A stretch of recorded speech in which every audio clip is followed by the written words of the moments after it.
আসসালামু আলাইকুম ওয়া রাহমাতুল্লাহি ওয়া বারাকাতুহু। আচ্ছা, আমার সঙ্গে কার কার রাগ আছে একটু হাত তুলে রাখে। রাগ আছে কার কার? অশান্তি, মতদ্বন্দ্ব, জায়গা জমি চাষবাস নিয়ে, ব্যবসা নিয়ে ঝামেলা, মতদ্বন্দ্ব কার কার আছে একটু হাত তোলেন। কারণ নেই? কারণ নেই। তার কারণ হলো আমার বাড়ি দূর, আপনাদের বাড়ি অনেক দূর। এখানে জায়গা জমি আমার নাই, চাষবাসে আলকোবাকবি নাই, ঠিক তো নাকি? কোনো দোকান পশারি কিছু আমি তৈরি করি নাই, বা নতুন হাটে কোনো দোকানও আমার নাই। এক দোকানে খরিদ্দার বেশি আসলে আর এক দোকানে খরিদ্দার কম গেলে দোকানদারের ভিতরে অশান্তি হয় না? হয় না? মনে মনে রাগ করে না? করে না?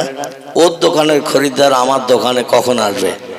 আর ওই দোকানদারের বিরুদ্ধে খরিদ্দারদের কাছে বিভিন্ন মন্তব্যও করা হয়। ঠিক বললাম না ভুল বললাম? যার কারণে এখানে আমার দোকানও নাই, অশান্তি হওয়ার কোনো কথা নাই। কিন্তু আমি অনুরোধ করছি, এই টাক মাথার মতো অবস্থা থাকলে জলসায় ওয়াজ করা যাবে না। আপনারা একটা বার একটু উঠে দাঁড়াতে পারবেন? সবাই একটু উঠে দাঁড়াতে পারবেন? যদি উঠে দাঁড়াতে পারেন, ওই দাঁড়ানো অবস্থায় 2-4 পা করে এগিয়ে আসেন আমার কাছের দিকে। আর যদি মনে করেন বসিরহাটের মৌলভী বাঘ হয়েছে, কাছে গেলেই হালুম করে ঘাড়ে পড়বে, তাহলে যে যেখানে আসেন ওখানে আবার বসেন। আর যদি মনে করেন যে বসিরহাটের একটু কাছাকাছি আসেন, আর তুলব না, একটাবার একটু তুলে নিচ্ছি। কারণ রাত 10:30 বেজে গেছে, শীতকালীন সময়। খুব বেশি লম্বা আলোচনা না করে সংক্ষেপ 2-4 কথা আলোচনা রেখে ইনশাল্লাহ বক্তৃতার রীতি টানবো। একটু কাছাকাছি আসেন, কাছাকাছি আসেন, একটু মোহাব্বত বাড়ুক। আমি তো দীর্ঘ 3 বছর আপনাদের সঙ্গে চারি চক্ষের মিলন স্টেজে করতে পারিনি। ঠিক বললাম না ভুল বললাম? এই গ্রামে ওয়াজ নসিহত হলে কম বেশি আমি আসি, 2-1 বছর আমি আসি নাই, এটাও আমার স্মরণে আছে। এইটা যখন মক্তব ছিল, মসজিদ ছিল না, মাটির মক্তব, সেখান থেকে আমার এখানে আসা যাওয়া। তারপরে আরও একটা বিষয়, আমার নিজের আপন মামাতো বোনাইয়ের বাড়ি, যার কারণে এই গ্রামে যখন আমি মসজিদে ইমামতি শুরু করি, তার বহুকাল আগে থেকেই এ বাড়িতে আমার আসা যাওয়া। এমনকি আমার মামাতো বোনের বিয়ে হয়েছে, সে বিয়ের দিন বিয়ের গাড়িতে আমি এসেছিলাম, এতটা পর্যন্ত বললাম। যার কারণে আমার এখানে আসা যাওয়া বহুত দিন পূর্ব থেকে, ছোট্টবেলা থেকে আমি এসেছিলাম এখানে বিয়ের দিন, সম্ভবত প্যান্ট পরিয়ে। কি পরে বললাম? প্যান্ট পরিয়ে, ছোট প্যান্ট, বাংলা প্যান্ট, মানে সেই ছোট্টবেলার কথা বলছি, সেখান থেকে আসা যাওয়া। তবে পরবর্তীতে আমি খুব বেশি এখানে আর ঢুকি নাই। তার কারণ হলো মামাতো বোনের ছেলেদের যখন বিয়ে শাদী হয়ে গেছে, তখন ওই বৌমারা থাকবে, এই জন্য আমি একটু আসা যাওয়া কম করে দিয়েছিলাম। এটা আপনাদের কাছে খারাপ লাগবে কি ভালো লাগবে তা বলতে পারবো না। তবে যখন ছেলেদের বিয়ে হয়ে গেছে, বৌমারা এসে গেছে, তখন থেকে আমার আসা যাওয়া একটু কম হয়ে গেছে। কি বলে দিয়েছেন? এখন আপনাদের কাছে ভালো লাগবে কি খারাপ লাগবে সেটা আপনাদের বিষয়। আমার কাছে যেন দৃষ্টিকটু, নিন্দনীয় মনে হয়েছিল যে বাড়িতে বৌমারা থাকবে, চলাফেরা করবে, হুটহাট আগের মতো ঢুকবো, এটা উচিত হবে না আমার। এতটুকু জ্ঞান আল্লাহ পাক দিয়েছিলেন বলে আমি একটু কম আসা যাওয়া করেছি। মাঝখানে 2 বছর সম্ভবত বোধ হয় এই মক্তব বা মসজিদের জলসায় আমি বছর 2-1 আসি নাই, মানে কর্তৃপক্ষও সম্ভবত দাওয়াত করে নাই, আর করলেও আমি আসতাম না। কারণটা কি সেটা আপনারা বুঝে নেন, ওটা আমি আর বলবো না। মানে কর্তৃপক্ষ দাওয়াত করলেও আসতাম না, আর এমনি দাওয়াত করেনি, আমি নিজেও আসিনি। কারণটা, বিষয়টা কি আপনারা বুঝতে পারবেন। আবার সুযোগ হয়েছে, দীর্ঘ 3 বছর আল্লাহ কঠিন অসুস্থতায় রেখেছিলেন, আল্লাহ তারপরে শেফায়ে কামেলা দান করেছেন। গত কার্তিক মাসের 2 তারিখ থেকে আমি টুকটাক প্রোগ্রামে বেরিয়েছি। তো কার্তিক, অগ্রহায়ণ, পৌষ, মাঘ, এই 4 মাস চলছে। আমার জলসার বয়স 3 বছর পর। গ্রামে বোধহয় কয়েকটা প্রোগ্রাম ইতিমধ্যে হয়েও গেছে নাকি? বেশ কয়েকটা প্রোগ্রাম হয়ে গেছে।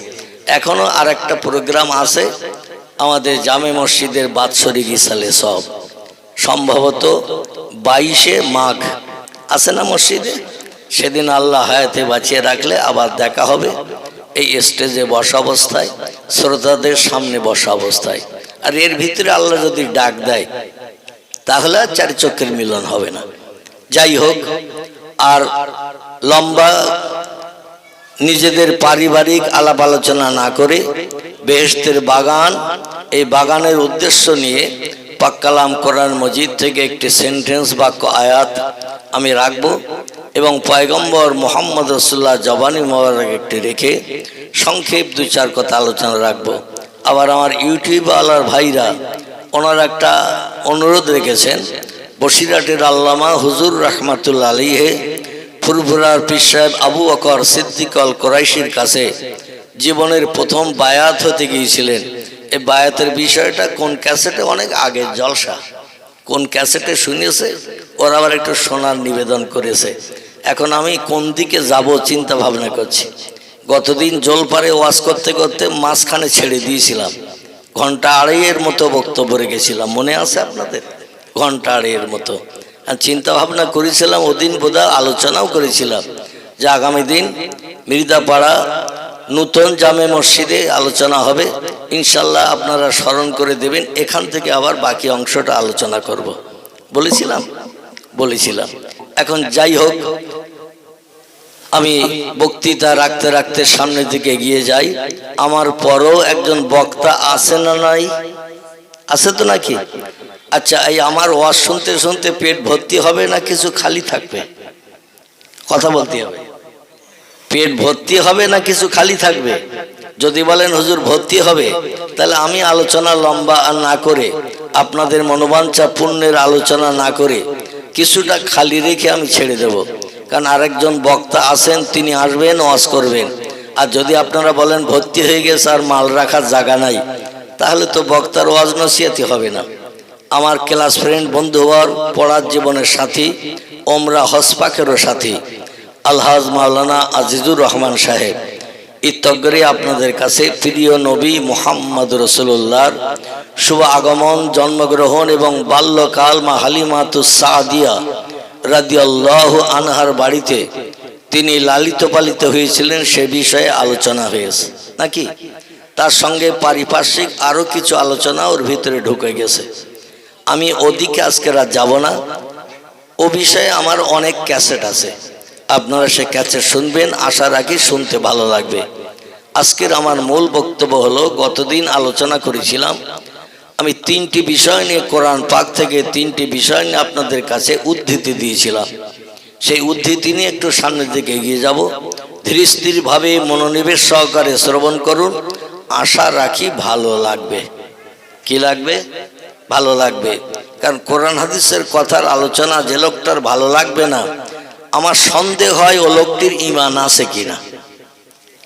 কোরআন হাদিসের আলোচনা যে লোকটার কাছে ভালো লাগবে না, আমার সন্দেহ হয় ও লোকটার হৃদয়ে ঈমান আছে কিনা। কারণ কোরআনের মতো দামি জিনিস পৃথিবীতে মুসলমানদের কাছে আর কিছু আছে? কথা বলেন, আর কিছু নাই। কোরআনের পরের স্টেজ হলো বিশ্ব নবী মুহাম্মদুর রাসূলুল্লাহ সাল্লাল্লাহু আলাইহি সাল্লামের জবানি মোবারক, তার জীবনী আদর্শ, কথামালা, চালচলন, কাজকর্ম, এগুলো হলো প্রিয় নবীর জবানি মোবারক, বা আরবি ভাষায় একে বলা হয় হাদিস শরীফ। কি বললাম? হাদিস শরীফ।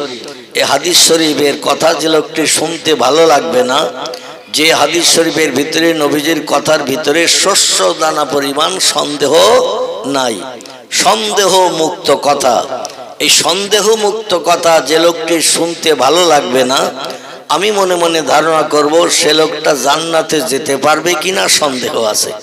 কারণ হাসরের মাঠে কেউ কারো দিকে ফিরে তাকাবে না, একমাত্র মুহাম্মাদুর রাসূলুল্লাহ ছাড়া। যে নবীর কাজকর্ম, কথাবার্তা শুনতে ভালো লাগবে না, সেই লোকটি ওই নবীর শাফাত হাসরে পাবে তো? কথা বলেন, কোনোদিন পেতে পারে না। কারণ যার সঙ্গে যার সম্পর্ক ভালো থাকবে, বিপদের দিনও সে ব্যক্তি তার পাশে দাঁড়াবে। যার সঙ্গে সম্পর্ক গাঢ়তর থাকবে না, বিপদের দিন ও বন্ধু কোনোদিন পাশে এসে দাঁড়াবে না। এই জন্য আমি অনুরোধ রাখছি, আল্লাহ পাকের কোরআন ও পয়গম্বর মুহাম্মদ রাসূলুল্লাহ জবানি মোবারক আমি বক্তৃতার প্রারম্ভে আপনাদের কাছে উদ্ধৃতি দিয়ে সেগুলো নিয়ে বাস্তব তথ্য আপনাদের কাছে পরিবেশন করে ইনশাল্লাহ আজকের বক্তব্যের ইতি টানব। উচ্চ রবে প্রাণ খুলিয়ে মোহাব্বতের সঙ্গে একটু দরুদ শরীফ পড়ে নেন। আল্লাহুম্মা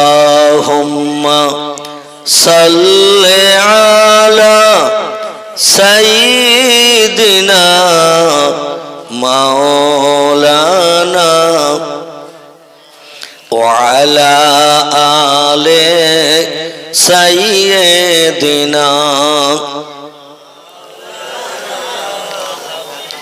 আচ্ছা, বক্তৃতা শুরু করার আগে কর্তৃপক্ষদের কাছে জিজ্ঞেস করি, তাবারুক আজকের কি আছে? আজকে তাবারুক কি শেষে? ও মানে বিরানি মার্কা তেমন কিছু নেই, যার কারণে দরিদের আওয়াজও ওইরাম হচ্ছে। কি ঠিক বললাম না ভুল বললাম? মানে বিরানির গন্ধ টন্ধ থাকলে গরুর গোশতের পিস দুটো চারটে করে দুটো পাঁচটা করে পাতে পড়লে সেখানে দেখবেন জজবা তৈরি হবে, মানে পরে তো অ্যাকশন হবে ভালো। এই জন্য একটু দরুদের জজবা তৈরি হবে, গলার আওয়াজ জোর হবে। তো তাহিরি না কি বলছে আমার স্নেহ ভাজন ভাই, তো তাহিরি হোক যাই হোক, এখন যাহাই তো কিছু দেবে, অন্তত তার নমুনাও তো একটু জবান দিয়ে উচ্চারিত হওয়ার দরকার আছে না নাই? আর যদি বলেন হুজুর আমরা তাহিরি খেতে আসিনি, তার নবীর মোহব্বত আপনার হৃদয়ে আছে না নাই? নবীর মোহব্বত আছে। তো নবীর মোহব্বত যদি থাকে, আমি তাহিরি বিরানি ফেরানি খিচড়ি টিচড়ি সব বাদ দিলাম। যে নবীর উম্মত আমরা, যে নবীর শাফাত ছাড়া সুপারিশ ছাড়া জান্নাতে যেতে পারবো না, সেই নবীর মোহব্বতে একটু গলা ছেড়ে কি দরুদ শরীফ পড়া যাবে না? এখন তো রাত 12টা বাজেনি, 12 বাজা মানে সব কাজের শেষ, ঠিক কি না? তো অন্তত 12টা পর্যন্ত একটু গলার আওয়াজ দেন, উচ্চ রবে মোহব্বতে দরুদ শরীফ। আল্লাহুম্মা সাল্লি আলা সাইয়্যিদিনা মাওলানা মুহাম্মদ ওয়া আলা আলি সাইয়্যিদিনা মাওলানা। আলহামদুলিল্লাহ আলহামদুলিল্লাহিল্লাযী হাদানা লিহাযা ওয়া মা কুন্না লাউলা আন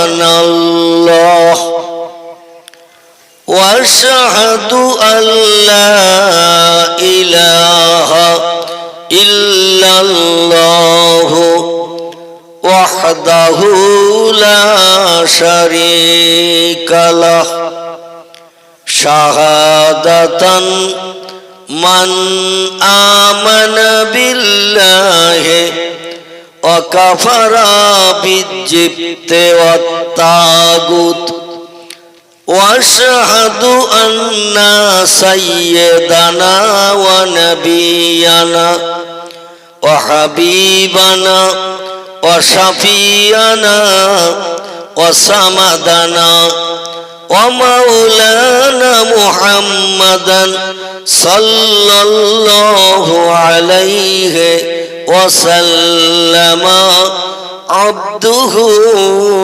ওয়া রাসূলুহু নবিয়ুল মাকারিমিল আখলাকিল মাওসুফ ওয়াবিল কামালিল আওসাফিল মানউত ফাকাদ ক্বালাল্লাহু তাআলা ফি কালামিহিল মাজিদ ওয়া ফিল ফুরকানিহিল হামিদ।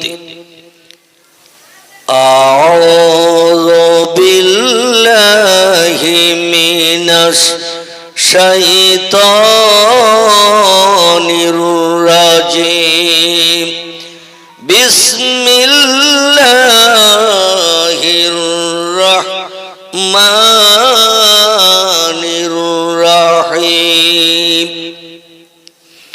تولج الليل في النهار وتولج النهار في الليل وتخرج الحي من الميت وتخرج الميت من الحي وترزق من تشاء بغير حساب প্রাণ খুলে উচ্চ রবে গলা ছেড়ে বলুন আল্লাহু আকবার। وقال النبي صلى الله عليه وسلم من كان لله كان الله له كما قال عليه الصلاة والسلام وقال النبي صلى الله عليه وسلم لا يؤمن أحدكم حتى أكون أحب لأخيه أو قال لجاره ما يحب لنفسه رواه مسلم গলা ছেড়ে আরেকটা বার বলুন আল্লাহু আকবার। وقال الله تعالى في شان حبيبه إن الله وملائكته يصلون على النبي يا أيها الذين آمنوا صلوا عليه وسلموا تسليما اللهم صل على سيدنا مولانا وعلى آل سيدنا খোঁজ করিতে লাগলো তারা খোঁজ করিতে লাগলো তারা মরুভূমির মাঝ পরে ধরার বুকে এলেন নবী মা আমিনার ঘর পরে যে শিশুকে পেয়ে আমিনা যে শিশুকে পেয়ে আমিনা হৃদয় খানি জুড়াইল সেই নবীর মোহাব্বতে দরুদ মুমিন পড়ো আল্লাহুম্মা সাল্লি আলা সাইয়্যিদিনা মাওলানা ওয়া আলা আলি সাইয়্যিদিনা খোঁজ করিয়া আসলো তারা খোঁজ করিয়া আসলো তারা তোমার কুটুরির সম্মুখে নবী পাকের নূরের ঝলক লাগলো তাদের চক্ষুতে যে নূরের ওই ঝলক লেগে যে নূরের ওই ঝলক লেগে চোখ ঝলসে গেল সেই নবীর ওই মোহাব্বতে দরুদ মুমিন পড়ো আল্লাহুম্মা সাল্লি আলা মাওলানা মুহাম্মদ ওয়া আলা আলি সাইয়্যিদিনা একটু আল্লাহর নামের তাসবিহ পড়ুন সুবহানাল্লাহ আলহামদুলিল্লাহ লা ইলাহা ইল্লাল্লাহ সুবহানাল্লাহ আলহামদুলিল্লাহ লা ইলাহা লা ইলাহা ইল্লাল্লাহু মুহাম্মাদুর রাসূলুল্লাহ। সকলে প্রাণ খুলে বলুন সাল্লাল্লাহু আলাইহি ওয়াসাল্লাম। নবীজির নাম যখন শুনবেন, মুহাম্মাদুর রাসূলুল্লাহ নাম যখন শুনবেন, নবীর মহব্বত, প্রেম, ভালোবাসা, খাতির রক্ষা করতে একটু তসবিহ পাঠ করবেন, স্পেশাল সাল্লাল্লাহু আলাইহি ওয়াসাল্লাম। নবীর উপরে আল্লাহর আসমানি রহমত অবারিত বর্ষিত হোক। জোরে বলুন একটু সুবহানাল্লাহ। নবীর উপরে রহমত বর্ষণ কামনা করলে নবী হাসরের মাঠে আমাদের ভুলবেন? কথা বলেন, আমাদের ভুলবেন না। তিনি বলছে লা ইয়াদখুলুল জান্নাহ, আমি বেহেশতে ওই সময় পর্যন্ত ঢুকবো না, আল্লাহ জান্নাতের সুখ আমি উপভোগ করব না, বেহেশতের হুরগেলেমানদের নিয়ে আনন্দ ফুর্তিতে কাল কাটাবো না, যত সময় না পর্যন্ত আমার নাম শুনে সাল্লাল্লাহু আলাইহি সাল্লাম বলা লোকটি জান্নাতের ভিতরে না ঢুকবে। আমি রসুল তত সময় জান্নাতে ঢুকবো না, জান্নাতের সুখ উপভোগ করব না, হুরগেলেমানদের নিয়ে আনন্দ ফুর্তি করব না। তাহলে সেই নবীজির সাহায্য নিতে গেলে নবীর নামে একটু মহব্বতে সাল্লাল্লাহু আলাইহি সাল্লাম বলতে আপত্তি আছে কারো? তাহলে আর একটা বার একটু গলা ছেড়ে বলুন সাল্লাল্লাহু আলাইহি ওয়াসাল্লাম। আলহামদুলিল্লাহ। দেখতে দেখতে রাত 10:30টার উপরে হয়ে গেছে। আমি খুব সংক্ষেপ কিছু তথ্য কোরআনের আয়াতের উপরে ভিত্তি করে আপনাদের কাছে পরিবেশন করব। কারণ যে মজলিসে কোরআন শরীফের আয়াত পড়া হয় না, নবীজির জবানে হাদিস শরীফ পড়া হয় না, সে মজলিসটা শুকনো মজলিস হিসাবে আমার কাছে বিবেচিত। কি মজলিস বললাম? শুকনো মজলিস। ও মজলিসে কোনো রসকাস পাওয়া যাবে না, ও মজলিসে আল্লাহর কোনো রহমত, করুণা, দয়া, বরকত পাওয়া যাবে না। এই জন্য প্রত্যেকটি আলেমের কর্তব্য বা দায়িত্ব আছে কোরআন শরীফের আয়াত পড়া, তার তরজমা ব্যাখ্যা করা, নবীজির জবানি মোবারক হাদিস শরীফ পাঠ করা, তার তরজমা ব্যাখ্যা করে সত্য কথা মানুষের মগজে ঢুকানো। সকলে বলুন আমিন। আল্লাহ পাক সমস্ত আলেমদের মগজের ভিতরে কোরআন হাদিসের জ্ঞান দান করুন এবং সে মতো জনসমাজের মানুষের কাছে সেই তথ্যগুলো পরিবেশন করলে অবশ্যই জনমানুষে সে কথাগুলো যদি গ্রহণীয় তারা করে নিতে পারে, আগামী দিন ভবিষ্যতে কবর থেকে নিয়ে হাসর পর্যন্ত তাদের লাভের জায়গা হবে। ঠিক বললাম না ভুল বললাম? লাভের জায়গা হবে। এই জন্য আমি শুরু করছি আল্লাহর পাক কালাম কোরআন মজিদ থেকে। সূরা বাকারায় আল্লাহ পাক যে তত্ত্ব কোট করেছেন 1450 বছর আগে। কতদিন আগে?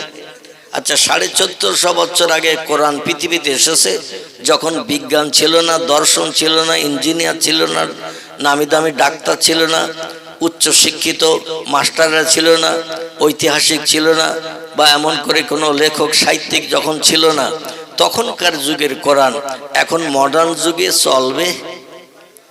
কথা বলে। ভুল হলেও তথ্য দেবেন, আর সত্য হলেও তথ্য দেবেন, তাহলে আমার কিছু দিতে সুবিধা হবে। আর যদি বলেন হুজুর আমরা বাড়ির থেকে আসার সময় খোকার মার সঙ্গে ঝামেলা করে এসেছি, মন গরম গরম ভাব, তাহলে আমার একা বক্তব্য রাখতে হবে। আচ্ছা, একা একা খেলা করলে সে খেলা জমে? কথা বলে।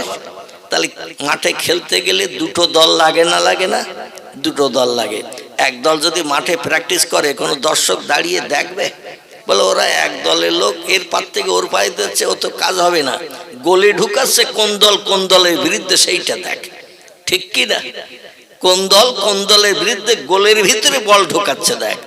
এই জন্য আমরা দুই দল মানুষ এখানে, এক দল বক্তা, এক দল শ্রোতা। ঠিক বললাম না ভুল বললাম? তো এই বক্তা শ্রোতা উভয়ে কথা বলতে হবে। যেখানে বক্তা শ্রোতা কোরআন হাদিসের আলোচনা শুনে কথা বলে, হুহা করে, হ্যাঁ না বলে, আল্লাহ পাক খুশি হয়ে যে রহমতের দরজা ওই মজলিসে খুলে দিয়ে থাকেন। জোরে বলি একটু সুবহান। আল্লাহ বলছেন তুলিজুল লাইলা ফিন নাহার। ও পৃথিবীর মানুষেরা শোনো, রাতের পরে আমি আল্লাহ দিন বানাই। এক কথায় রাতের বেলা আমি আল্লাহ দিন বানাই। যেটা বিজ্ঞান, দর্শন, ইঞ্জিনিয়ার, ডাক্তার, মাস্টার, ভৌগোলিক, দার্শনিক, ঐতিহাসিক কোন ব্যক্তির বাবার ক্ষমতা কিয়ামত পর্যন্ত হবে না দিনের বেলা রাত করা, আবার রাতের বেলা দিন করা। কথাটা ভুল বললাম? আল্লাহ বলছেন কিয়ামত অবধি কোন নাতি নাতকুড়ের আন্ডা বাচ্চা পর্যন্ত দায়িত্ব নেবে না মানুষের মুখে হাসি ফুটাতে, যেটা আমি আল্লাহ পারি। ইন্নাল্লাহ আলা কুল্লি শাইইন কাদির, আমি আল্লাহ হলাম সর্ব বিষয়ে শক্তিশালী, সর্ব বিষয়ে ক্ষমতাশালী। আমার যখন যেটা ইচ্ছা হয় সঙ্গে সঙ্গে সেটা কোন শব্দের মাধ্যম দিয়ে পরিপূর্ণ করি। এজন্য রাতের বেলা দিন করতে, দিনের বেলা রাত করতে 1 সেকেন্ডের জায়গায় 2 সেকেন্ড কোনোদিন লাগেনি এবং ভবিষ্যতও লাগবে না। পৃথিবীর বিজ্ঞানীদের, দার্শনিকদের, ইঞ্জিনিয়ারদের, ডাক্তারদের, মাস্টারদের যদি বলা হয় সূর্য প্রতিদিন পূর্ব দিকে ওঠে, রাতের আধা দূর হয়ে যায়, দিনের আলো পাই। সন্ধ্যাবেলা পশ্চিম দিকে যখন সূর্য ডুবে যায় তখন আমরা রাতের ঘন ঘাটা অন্ধকার দেখতে পাই, ঠিক কিনা? ও দুনিয়ার বিজ্ঞানীরা, দার্শনিকরা, ইঞ্জিনিয়াররা, ডাক্তারেরা, মাস্টারেরা, এক কাজ করো, সূর্যকে দক্ষিণ দিক থেকে উদয় করো, উত্তর দিকে অস্তমিত করো, তাহলে নিশ্চয়ই কোনো একটা পরিবর্তন দেখা যাবে। কিয়ামত পর্যন্ত যদি বিজ্ঞানীদের, দার্শনিকদের, ইঞ্জিনিয়ারদের সময় দেয়া হয়, এরা কোনোদিন কি এ দায়িত্ব পালন করতে পারবে? আল্লাহ বললেন যেটা তোমরা দেখতে পাও না সেটা আমি দেখতে পাই, যে খবর তোমরা শুনতে পাও না সেই খবর আমি সবার আগে শুনতে পাই। যে কাজ তোমাদের করতে মাসের পরে মাস, বছরের পর বছর, ঘন্টার পর ঘন্টা লেগে যায়, সে কাজ করতে আমার 1 সেকেন্ডের জায়গায় 2 সেকেন্ডও সময় লাগে না। আর আল্লাহ এই কথাগুলো কোরআন শরীফের ভিতরে বলেছে না বলে নাই? আল্লাহ কোরআনের ভিতরে বলেছেন। আল্লাহ কি শুধু বলেছেন না বাস্তবে দেখিয়ে দিয়েছেন? কোন মানুষ যদি গল্প করে, গল্পটা আমাদের কাছে যদি অমূলক হয়, ও গল্প আমরা বিশ্বাস করব, কিন্তু বাস্তবে যদি দেখিয়ে দেয় তাহলে আমরা সেটা বিশ্বাস করতে বাধ্য হব না? হব না? কারণ যেটা বলেছে বাস্তবে দেখিয়ে দিয়েছে, প্রমাণ দিয়েছে, এই জিনিসটা মানুষের মগজে বেশি বেশি করে অ্যাডজাস্ট হবে না? হবে না?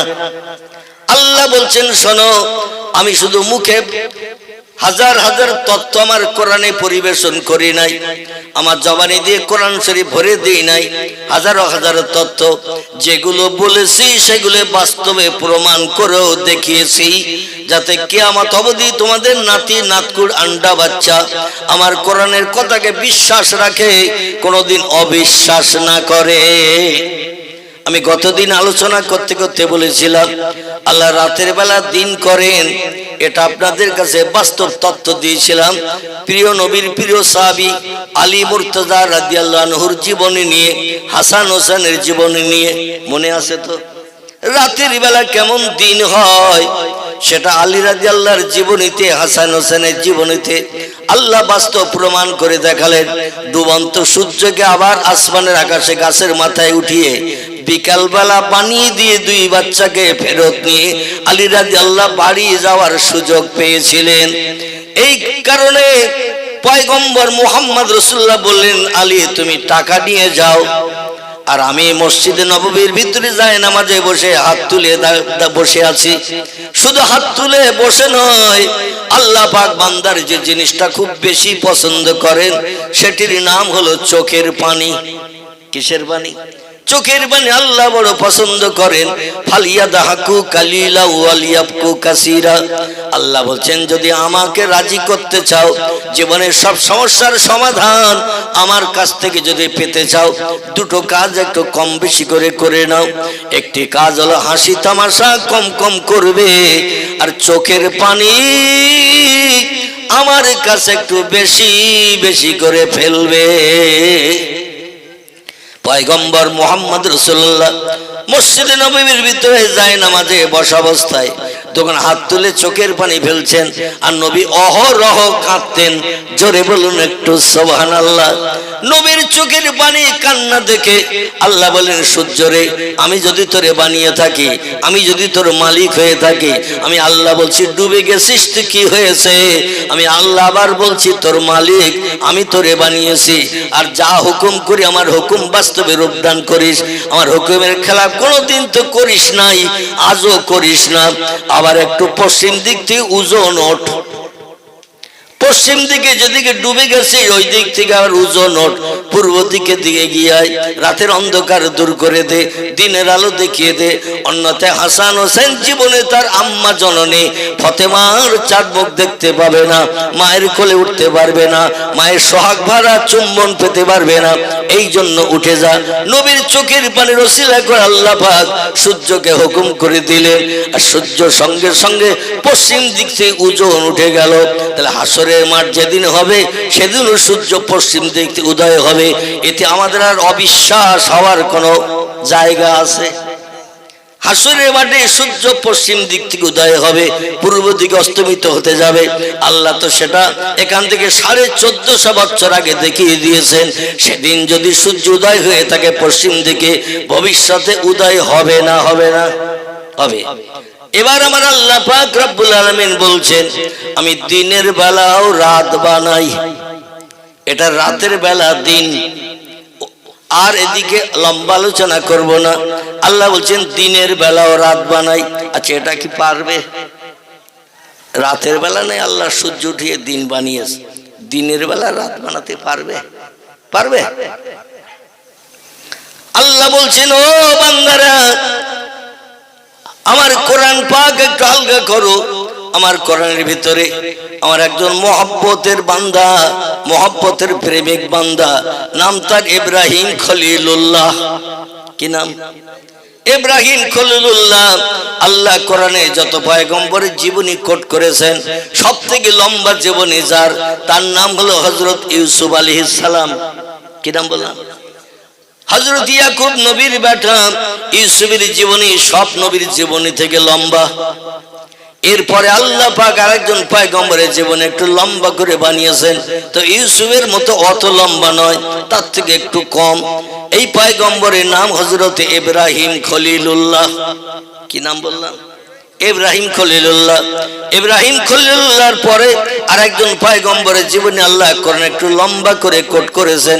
আমাদের আমল করে তার বাস্তব জীবনের দিকে দৃষ্টি নিক্ষেপ করে চরিত্র গঠনের জন্য এই পয়গম্বরের নাম হযরতে মূসা কালিমুল্লাহ। কি নাম? মুসা কালিমুল্লাহ। এই পর্যন্ত থাক, সামনে গেলে আবার বক্তৃতা লম্বা হয়ে যাবে। তবে আল্লাহ পাকের প্রেমিক বান্দী হিসেবে কয়েকজন ব্যক্তির আলাদা আলাদা নাম এসেছে।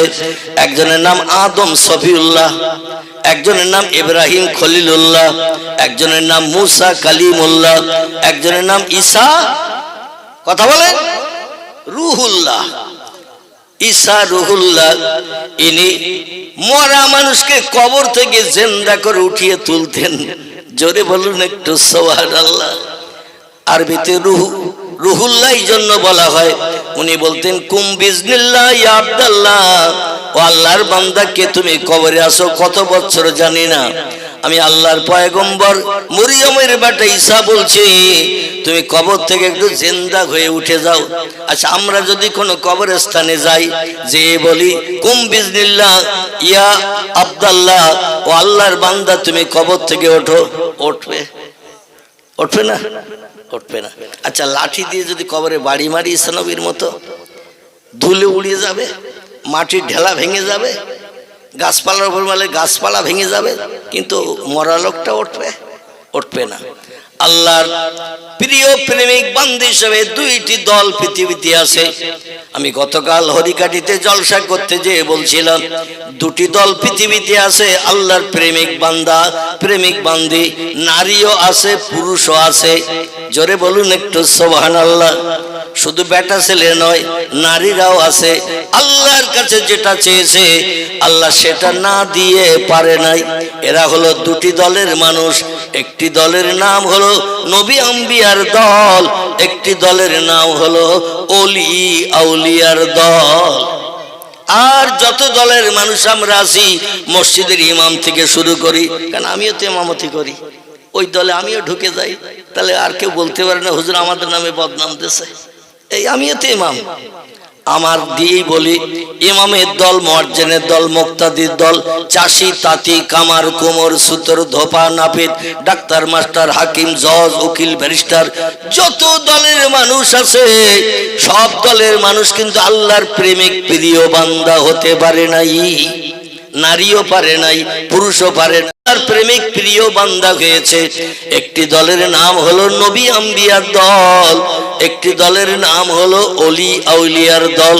এই দুটি দলের মানুষ আল্লাহর কাছে যখন যেটা চেয়েছে আল্লাহ দুর্জয়কে পরাজয় বরণ করিয়ে বান্দাদের মুখে হাসি ফুটিয়ে বাস্তব নজির দেখিয়ে দিয়েছেন।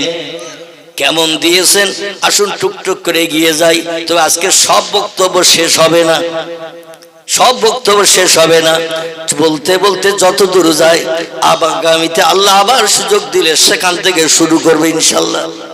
এখন কোরআনের ভিতরে যে পয়গম্বরদের জীবনী লম্বা কোট করা হয়েছে, এই পয়গম্বরদের ভিতরে কারবার নাম ইউসুফ আলাইহিস সালাম, কারবার নাম ইব্রাহিম খলিলুল্লাহ, কারবার নাম মুসা কালিমুল্লাহ। এদের জীবন একটু লম্বা করে কোট করা হয়েছে। এই ব্যক্তিদের ভিতরে আমি ইব্রাহিম নবীর কথা বলছিলাম, মনে আছে নাকি? ইব্রাহিম নবীর সঙ্গে মিশরের দেশে একজন খোদাদ্রোহী বাদশার সঙ্গে মতদ্বন্দ্ব হয়েছিল। খুব সংক্ষেপ করে বলি, কারণ একটু সামনের দিকে এগিয়ে যেতে হবে, কিছু মজার কথা রয়েছে, সেদিকে এগিয়ে নিয়ে যাওয়ার জন্য একটু সংক্ষেপ করে বলি। একজন খোদাদ্রোহী বাদশার সঙ্গে দ্বন্দ্ব বেঁধেছিল। যত পয়গম্বর পৃথিবীতে এসেছে খোদাদ্রোহী আল্লাহদ্রোহী যারা ছিল তাদের সঙ্গে অধিকাংশ পয়গম্বরের দ্বন্দ্ব হয়েছে। সেই যুগে যারা খোদাদ্রোহী ছিল, আল্লাহ হারা ছিল, আল্লাহর সঙ্গে শত্রুতা করত, তাদের সঙ্গে দ্বন্দ্ব হয়েছে পয়গম্বরদের সঙ্গে। ইব্রাহিম নবীর সঙ্গে দ্বন্দ্ব হয়েছিল একজন খোদাদ্রোহী বাদশার সঙ্গে, যিনি ছিলেন তামাম মিশরের দেশের বাদশাহ। কোন দেশ? মিশরের দেশের বাদশাহ। লোকটির নাম ছিল ফেরাউন, নাকি? ফেরাউন না, এই লোকটির নাম ছিল নমরুদ। ফেরাউনের সঙ্গে দ্বন্দ্ব হয়েছিল মুসা কালিমুল্লাহর সঙ্গে, ঠিক কি না? আমি একটু মাঝে মধ্যে যাচাই করতে যে একটু ভুলভাল বলবো, আপনারা কিছু বলেন কি চুপ করে থাকেন, এখানে বসে শুনতেছেন কি বাড়ির হাড়িতে মন গেছে, মাঝে মাঝে একটু যাচাই করব, এতে আপত্তি থাকবে না তো আপনাদের? ইনশাল্লাহ আবার তথ্যটা ঠিক করে দিয়ে দেব। আর আপনারা যদি ধরে দেন তাহলে আলহামদুলিল্লাহ ভালো হবে। তবে একটু প্রশ্ন করলে দেখবেন ঘুম ঢোল ভাবটা কেটে যাবে, ঠিক কি না আমার ভাইরা? এই নমরুদ বলে একজন খোদাদ্রোহী বাদশা ছিল মিশরের দেশে। এখান থেকে ৫৫০০ বছর আগের কথা বলছি। কত? তাম পৃথিবীর ইতিহাসের খবর সব থেকে বেশি জানে কে? আলহামদুলিল্লাহ। তাম পৃথিবীর সব দেশের অতীতকালের খবর সব থেকে বেশি জানেন যিনি বানিয়েছেন তাম পৃথিবী, যিনি তাম পৃথিবীতে সৃষ্টি পাঠিয়ে পৃথিবীর সৌন্দর্য শ্রীবৃদ্ধি করেছেন। আল্লাহ পাক বলছেন আল্লাহু সামিউম বাসির, আমি সব যেমন দেখতে পাই, কে কি কথা বলছে আমি সেটাও পর্যন্ত শুনতে পাই। ইয়ালামু খায়নাতাল আয়ুনে ওয়া মা তুখফিস সুদূর। মানুষের এক জায়গায় বসে বসে মনে মনে যদি কোনো চিন্তা ভাবনা করে, কেউ শুনতে পারল না তার কথা, মনের গভীরে মগজ দিয়ে চিন্তা ভাবনা করছে, রাত ১টা বেজে গেছে, কার মুরগির ডোবের মুরগি চুরি করব, কার বাড়িতে বড় একটা খাসি ছাগল আছে ২৭ কেজি ওজন, আজকে ঠান্ডা শীত পড়েছে বেশি, রাত ২টোর দিকে যাব, সবাই যখন ঘুমিয়ে থাকবে ২টোর দিকে ছাগলটা নিয়ে আসবো। আবার মনে মনে রাত ১১টার সময় চিন্তা ভাবনা করছে, কার পুকুরে ৩ বছরের মাছ আছে, জালটা নেনা ধরে না, বাড়িতেও কারো খেতে দেয় না, এক একটা মাছ ৩ কেজি ৪ কেজি ওজনের আছে, খাবারও দেয়, মাছও বেড়েছে ভালো, কিন্তু বাড়িওয়ালা জালও টানে না, ধরে না। অন্তত ২টো ভাত কুড়ো কলা গাছের ঝোপের পাশে যেয়ে ভাত কুড়ো দিয়ে ১ খাবন মারলেই কাজ হয়ে যাবে। আচ্ছা, কিছু করতে গেলে আগে চিন্তা করতে হয় না, হয় না? কথা বলেন। কিছু করতে গেলে আগে চিন্তা ভাবনা করে পরিকল্পনা করে নিতে হয় যে আজকে এই কাজ করব। কেউ আবার চিন্তা ভাবনা করে রাত ২টো বেজে গেছে, অমুকের স্বামী মারা গেছে, নাউজুবিল্লাহ। ছোট ছোট দুটো বাচ্চা আছে, স্বামীর ঘরে বসবাস করে, বাপের বাড়ি যায় নাই, কারণ স্বামীর জায়গা জমি কিছু আছে, তা নিয়ে সংসার নির্বাহ করে। বাপের বাড়ি চলে গেলে তো জায়গা জমি আর স্বামীর ভাইরা দেবে না, এই জন্য স্বামীর জায়গা জমির ভাগের চিন্তা ভাবনা নিয়ে রয়ে যায়। পাড়ার একজন বোকাটে যুবক চিন্তা ভাবনা নিল, ওর তো স্বামী নাই, বাড়িতে ছোট ছোট দুটো বাচ্চা, এখন টাকার প্রলোভন দেখিয়ে ও দরজা যদি রাত 2টোর সময় খুলে দেয়, জীবন যৌবনের ক্ষুধা নিবৃত্তি করে ঘরে ফিরবো, আমারও জীবন যৌবনের ক্ষুধা নিবৃত্তি হবে, কলিজার গরম পানি হবে, আর ও পয়সা কড়ি পাবে, কারণ স্বামী ওর নাই, আয় করার লোক নাই, ওর সংসারটা চলবে ভালো। এরকম দলের মানুষ মনে হয় খিদিরপুরে নাই, নাকি আছেন? নেই? আমি নাই বললাম তো আপনারা তো একমত হয়ে গেলেন, তাহলে বুঝলাম যে এরকম দলের লোক নাই, থাকলেও থাকতে পারে। আমার ভাইরা, আল্লাহ বলছেন ওই যে চোখের ইশারায় কারোর সঙ্গে মিটকি মেরে কথা বলছো, চোখ টিপে কথা বলছো, যার সঙ্গে বলছো চোখ টিপে, সেই বুঝলো তুমি কি ইশারা করছো। পাড়ার অন্য লোক কাছেও থাকলেও তারা জানতে পারে না, ও চোখের ইশারার খবর পর্যন্ত আমি আল্লাহ রাখি। চোখ টিপে কি বলতে চাইছো, অমা তুকফিস সুদূর, আর মনের ভিতরে যে গোপন চিন্তা ভাবনা করছো রাতের বেলা কাজ করবে, ও খবরটাও আমি আল্লাহ রাখি। জোরে বলুন একটু সুবহান। আচ্ছা, এই বিশ্বাসটা যদি আমাদের হৃদয়ে তৈরি হতো, আমরা আর কোনো খারাপ কাজ করতে পারতাম? আল্লাহ সব কাজের খবর রাখেন, কারণ তিনি 24 ঘন্টা কোনো দিন ঘুমান না, রাতেও জেগে থাকেন, দিনেও জেগে থাকেন। জোরে বলুন একটু সুবহান আল্লাহ। অতএব সবসময় আল্লাহ যদি জেগে থাকেন, তার সব কাজকর্ম সব তিনি দেখতে পাচ্ছেন। অতএব শরীয়তের খেলাফ কাজ আমি আর করব না। জোরে বলুন একটু আমিন। আমার ভাইরা, প্রথম অবস্থায় ইরাকের বাবেল নামক একটি শহর ছিল, বাবেল বাবেল বাবেল, ইরাকের দেশে। এই বাবেল শহরের থেকে হযরতে ইব্রাহিম খলিলুল্লাহ পরবর্তীতে গিয়েছিলেন তিনি মিশরের দেশে দ্বীনের দাওয়াত দিতে। ঘটনাটা যে দেশে ঘটেছিল সেই দেশটির নাম ছিল বাবেল, দেশটির নাম ছিল ইরাক, জায়গাটার নাম ছিল বাবেল। বোঝা গেল? জায়গাটার নাম ছিল বাবেল আর দেশটির নাম ছিল ইরাক। তার আগে এই ইরাকের দেশের নাম ছিল কুফা। কি নাম বললাম? কুফা। কুফা এবং বসরা, দুটি দেশ ছিল বিশ্ব নবীর সমসাময়িক কালে। বসরা ইরানকে বলা হতো, কুফা ইরাককে বলা হতো। এই কুফা বা ইরাকের জমিনে বাবেল নামক শহরে আমার ভাইরা কলেমার দাওয়া শুরু করলেন পয়গম্বর ইব্রাহিম খলিলুল্লাহ। আর এই এলাকা তখন সব ছিল ওই নমরুদের হাতে। বিশাল সাম্রাজ্যের বাদশা ছিলেন তিনি, বিশ্বব্যাপী একটা সুনামীয় ব্যক্তিত্ব ছিলেন তিনি। যেমন আমাদের ভারতবর্ষ যখন মোগল সাম্রাজ্যের হাতে চলে এসেছে ইংরেজদের কাছ থেকে, ইংরেজরা এক এক করে এক একটা দেশ জয় করতে করতে তাম ভারতবর্ষ যখন অধিকার করে নিল, শ্রীলঙ্কা ভারতের ভিতরে ছিল, আফগানিস্তান ভারতের ভিতরে ছিল, পাকিস্তান ভারতের ভিতরে ছিল, এমন করে পশ্চিমবাংলা ভারতের ভিতরে ছিল, আমার ভাইরা বাংলাদেশ ভারতের ভিতরে ছিল, বর্মা রেগুন ভারতের ভিতরে ছিল। বিশাল এরিয়ার দেশ ছিল ভারতবর্ষ।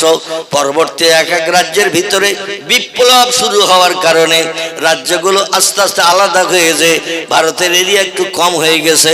তাও কি আমাদের ভারত এখন ছোট? তাও ছোট না। পাকিস্তান চলে গেল, আফগানিস্তান চলে গেল, শ্রীলঙ্কা চলে গেল, বর্মা রেগুন চলে গেল, বাংলাদেশ চলে গেল, তাও এখনো ভারত ছোট নয়। আমার এরকম বিশাল এরিয়ার রাজত্ব ছিল নমরুদের।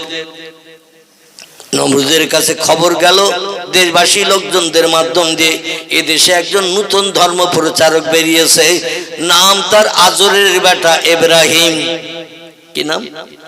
আজরের বেটা ইব্রাহিম। তিনি একটা নতুন ধর্মের প্রচার করছেন।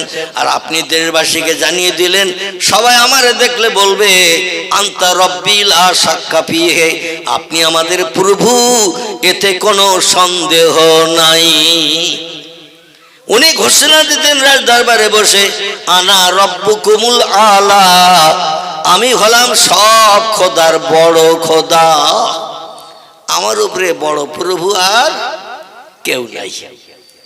আর জনগণকে বলতো আমারে দেখলেই বলবে আনতা রব্বি লা শাক্কা ফীহি, আপনি আমাদের প্রভু, আপনি আমাদের স্রষ্টা, এই কথার ভিতরে শস্য দানা পরিমাণ সন্দেহ নেই। জোরে বলুন একটু নাউজুবিল্লাহ, নাউজুবিল্লাহ বলেন। আমার ভাইরা, নমরুদের রাজদরবারে ডাকা হলো পয়গম্বর ইব্রাহিম নবীকে। ইব্রাহিম নবীকে ডাকা হলো, বলল তুমি কি নতুন ধর্মের প্রচার প্রসার করছো? উনি বললেন আমি হলাম আল্লাহর পয়গম্বর, আসমানি তরফ থেকে আমার কাছে ওহী এসেছে, আমার কাছে খবর এসেছে, আল্লাহ আমাকে পয়গম্বর হিসেবে কবুল করেছেন। এই যে আল্লাহর কথা জনগণের কাছে বলার জন্য আল্লাহ আমারে দায়িত্ব দিয়ে দিয়েছেন। এই জন্য আমি জনগণের কাছে আল্লাহর হুকুমটাকে বাস্তবে রূপদান করছি। হাসরে আমাকে যাতে আল্লাহর দরবারে আসামি বনতে না হয়। বলে তুমি কি নতুন ধর্ম প্রচার করছো? নমরুদের সামনে ইব্রাহিম নবী বললেন লা ইলাহা ইল্লাল্লাহু ইব্রাহিম খলিলুল্লাহ। পৃথিবীতে একজন ব্যক্তিকে আল্লাহ বন্ধু হিসাবে কবুল করেছিলেন। খলিল শব্দটি হলো আরবি ভাষা, এর বাংলা অর্থ হলো বন্ধু। আমরা যেমন একে অপরের সঙ্গে বন্ধুত্ব করি না, বাংলা ভাষায় বন্ধু বলি, ইংরেজিতে ফ্রেন্ড বলা হয়, আরবি ভাষায় একে বলা হয় রফিক, ফার্সি ভাষায় একে বলা হয় দোস্ত। কি বলা হয়? দোস্ত। দোস্ত শব্দটা হলো ফার্সি ভাষা, আরবি থেকে বলা হয় রফিক। আমার ভাইরা, ইংরেজিতে বলা হয় ফ্রেন্ড, বাংলায় বলা হয় বন্ধু। আল্লাহর সঙ্গে যারা বন্ধুত্ব করেছে, দোস্তি করেছে, ফ্রেন্ডশিপ স্থাপন করেছে, এইরকম একজন ব্যক্তি তিনি বললেন লা ইলাহা ইল্লাল্লাহু ইব্রাহিম খলিলুল্লাহ। এক আল্লাহ ছাড়া অন্য কোনো প্রভু নাই, স্রষ্টা নাই। আর আমি হলাম আল্লাহর পয়গম্বর, মানুষের কাছে দিন শরীয়তের বিধান দাতা, সুপথ দেখানোর কথা বলার দায়িত্ব আল্লাহ আমারে দিয়েছে। হারাম বর্জন করতে বলেছে, হালাল গুলো বাস্তব জীবনে রূপদান করতে বলেছে। মদ খাওয়া যাবে না, সুদের ব্যবসা করা যাবে না, গান বাজনা করা যাবে না, ঢোল তবলা বাজানো যাবে না, ন্যাংটা নারীদের নিয়ে গার্ডেনে পিকনিক স্পটে গল্প গুজব করা যাবে না, কোনো বিধবার দরজার করা নাড়া দেওয়া যাবে না, কোনো মানুষের প্রাণ নাশ করা যাবে না, কোনো গরিব এতিমের হক ফাঁকি দিয়ে খাওয়া যাবে না, কোনো বাচ্চা কাচ্চা এতিমের উপরে জুলুম অত্যাচার করা যাবে না। এই সমস্ত ভালো ভালো কথাগুলো ইব্রাহিম নবী কলেমার দাওয়াত দিয়ে মানুষের কাছে বলতেন। জোরে বলুন একটু সুবহানাল্লাহ। নমরুদের মাথায় যেন বাস পড়ে গেল, সারা দেশের মানুষ আমারে খোদা বলে মানে। আর উনি বলছেন আমি খোদা নই, বরং আরেকজন খোদা আছে, যিনি বলছেন খলাকাস সামাওয়াতি ওয়াল আরদ, আসমান বানিয়েছি আমি সেই আল্লাহ, জমিনও বানিয়েছি আমি সেই আল্লাহ। আসমানে যা কিছু আছে তাও বানিয়েছি আমি, জমিনে যা কিছু দেখতে পাও সেও বানিয়েছি আমি। জোরে বলুন একটু সুবহানাল্লাহ। নমরুদ বলল কথা বললে হবে না, দেশের মানুষ নির্বিধায় আমারে খোদা বলে মানে, আর তুমি এখন অন্য খোদার কথা বলছো, মানুষ বিভ্রান্ত হয়ে যাবে, তোমার কথা বন্ধ করো। ইব্রাহিম নবী বললেন আল্লাহ যত সময় পর্যন্ত দেহে প্রাণ রেখেছে, এক ফোঁটা রক্ত আমার দেহে থাকবে, রক্তের সচেতনতা পাবো, সতেজতা পাবো, তত সময় পর্যন্ত আমি এক আল্লাহর কথা বলতে ভুলবো না। এবার নমরুদ মন্ত্রী মহোদয়দের যুক্তি পরামর্শ শুরু করলেন কি করে ওরে দুনিয়া থেকে বিদায় করা যায়। কারণ ভালো ভালো উপদেশের কথা বলে, মদ খেতে নিষেধ করে, সুদ খেতে নিষেধ করে, ব্যভিচারী করতে নিষেধ করে, মেয়েদের নিয়ে আনন্দ ফুর্তি করে পিকনিক স্পটে গার্ডেনে ঘুরতে নিষেধ করে, গরিবের হক ফাঁকি দিয়ে খেতে নিষেধ করে, বিধবার দরজার কড়া নাড়া দিতে নিষেধ করে, ব্যভিচারী করতে নিষেধ করে, খারাপ খারাপ কাজগুলো বর্জন করতে বলে। আর কিছু শিক্ষিত মানুষ ইব্রাহিম নবীর কথাগুলো শুনে বিশ্বাস করে ওর আদর্শে আদর্শিত হবে, ওর আল্লাহরে মেনে নেবে। আর ওর আল্লাহরে মানলে আমার ধারণা পৃথিবীতে আসমানি রহমত বর্ষিত হবে। কথাটা ঠিক না ভুল?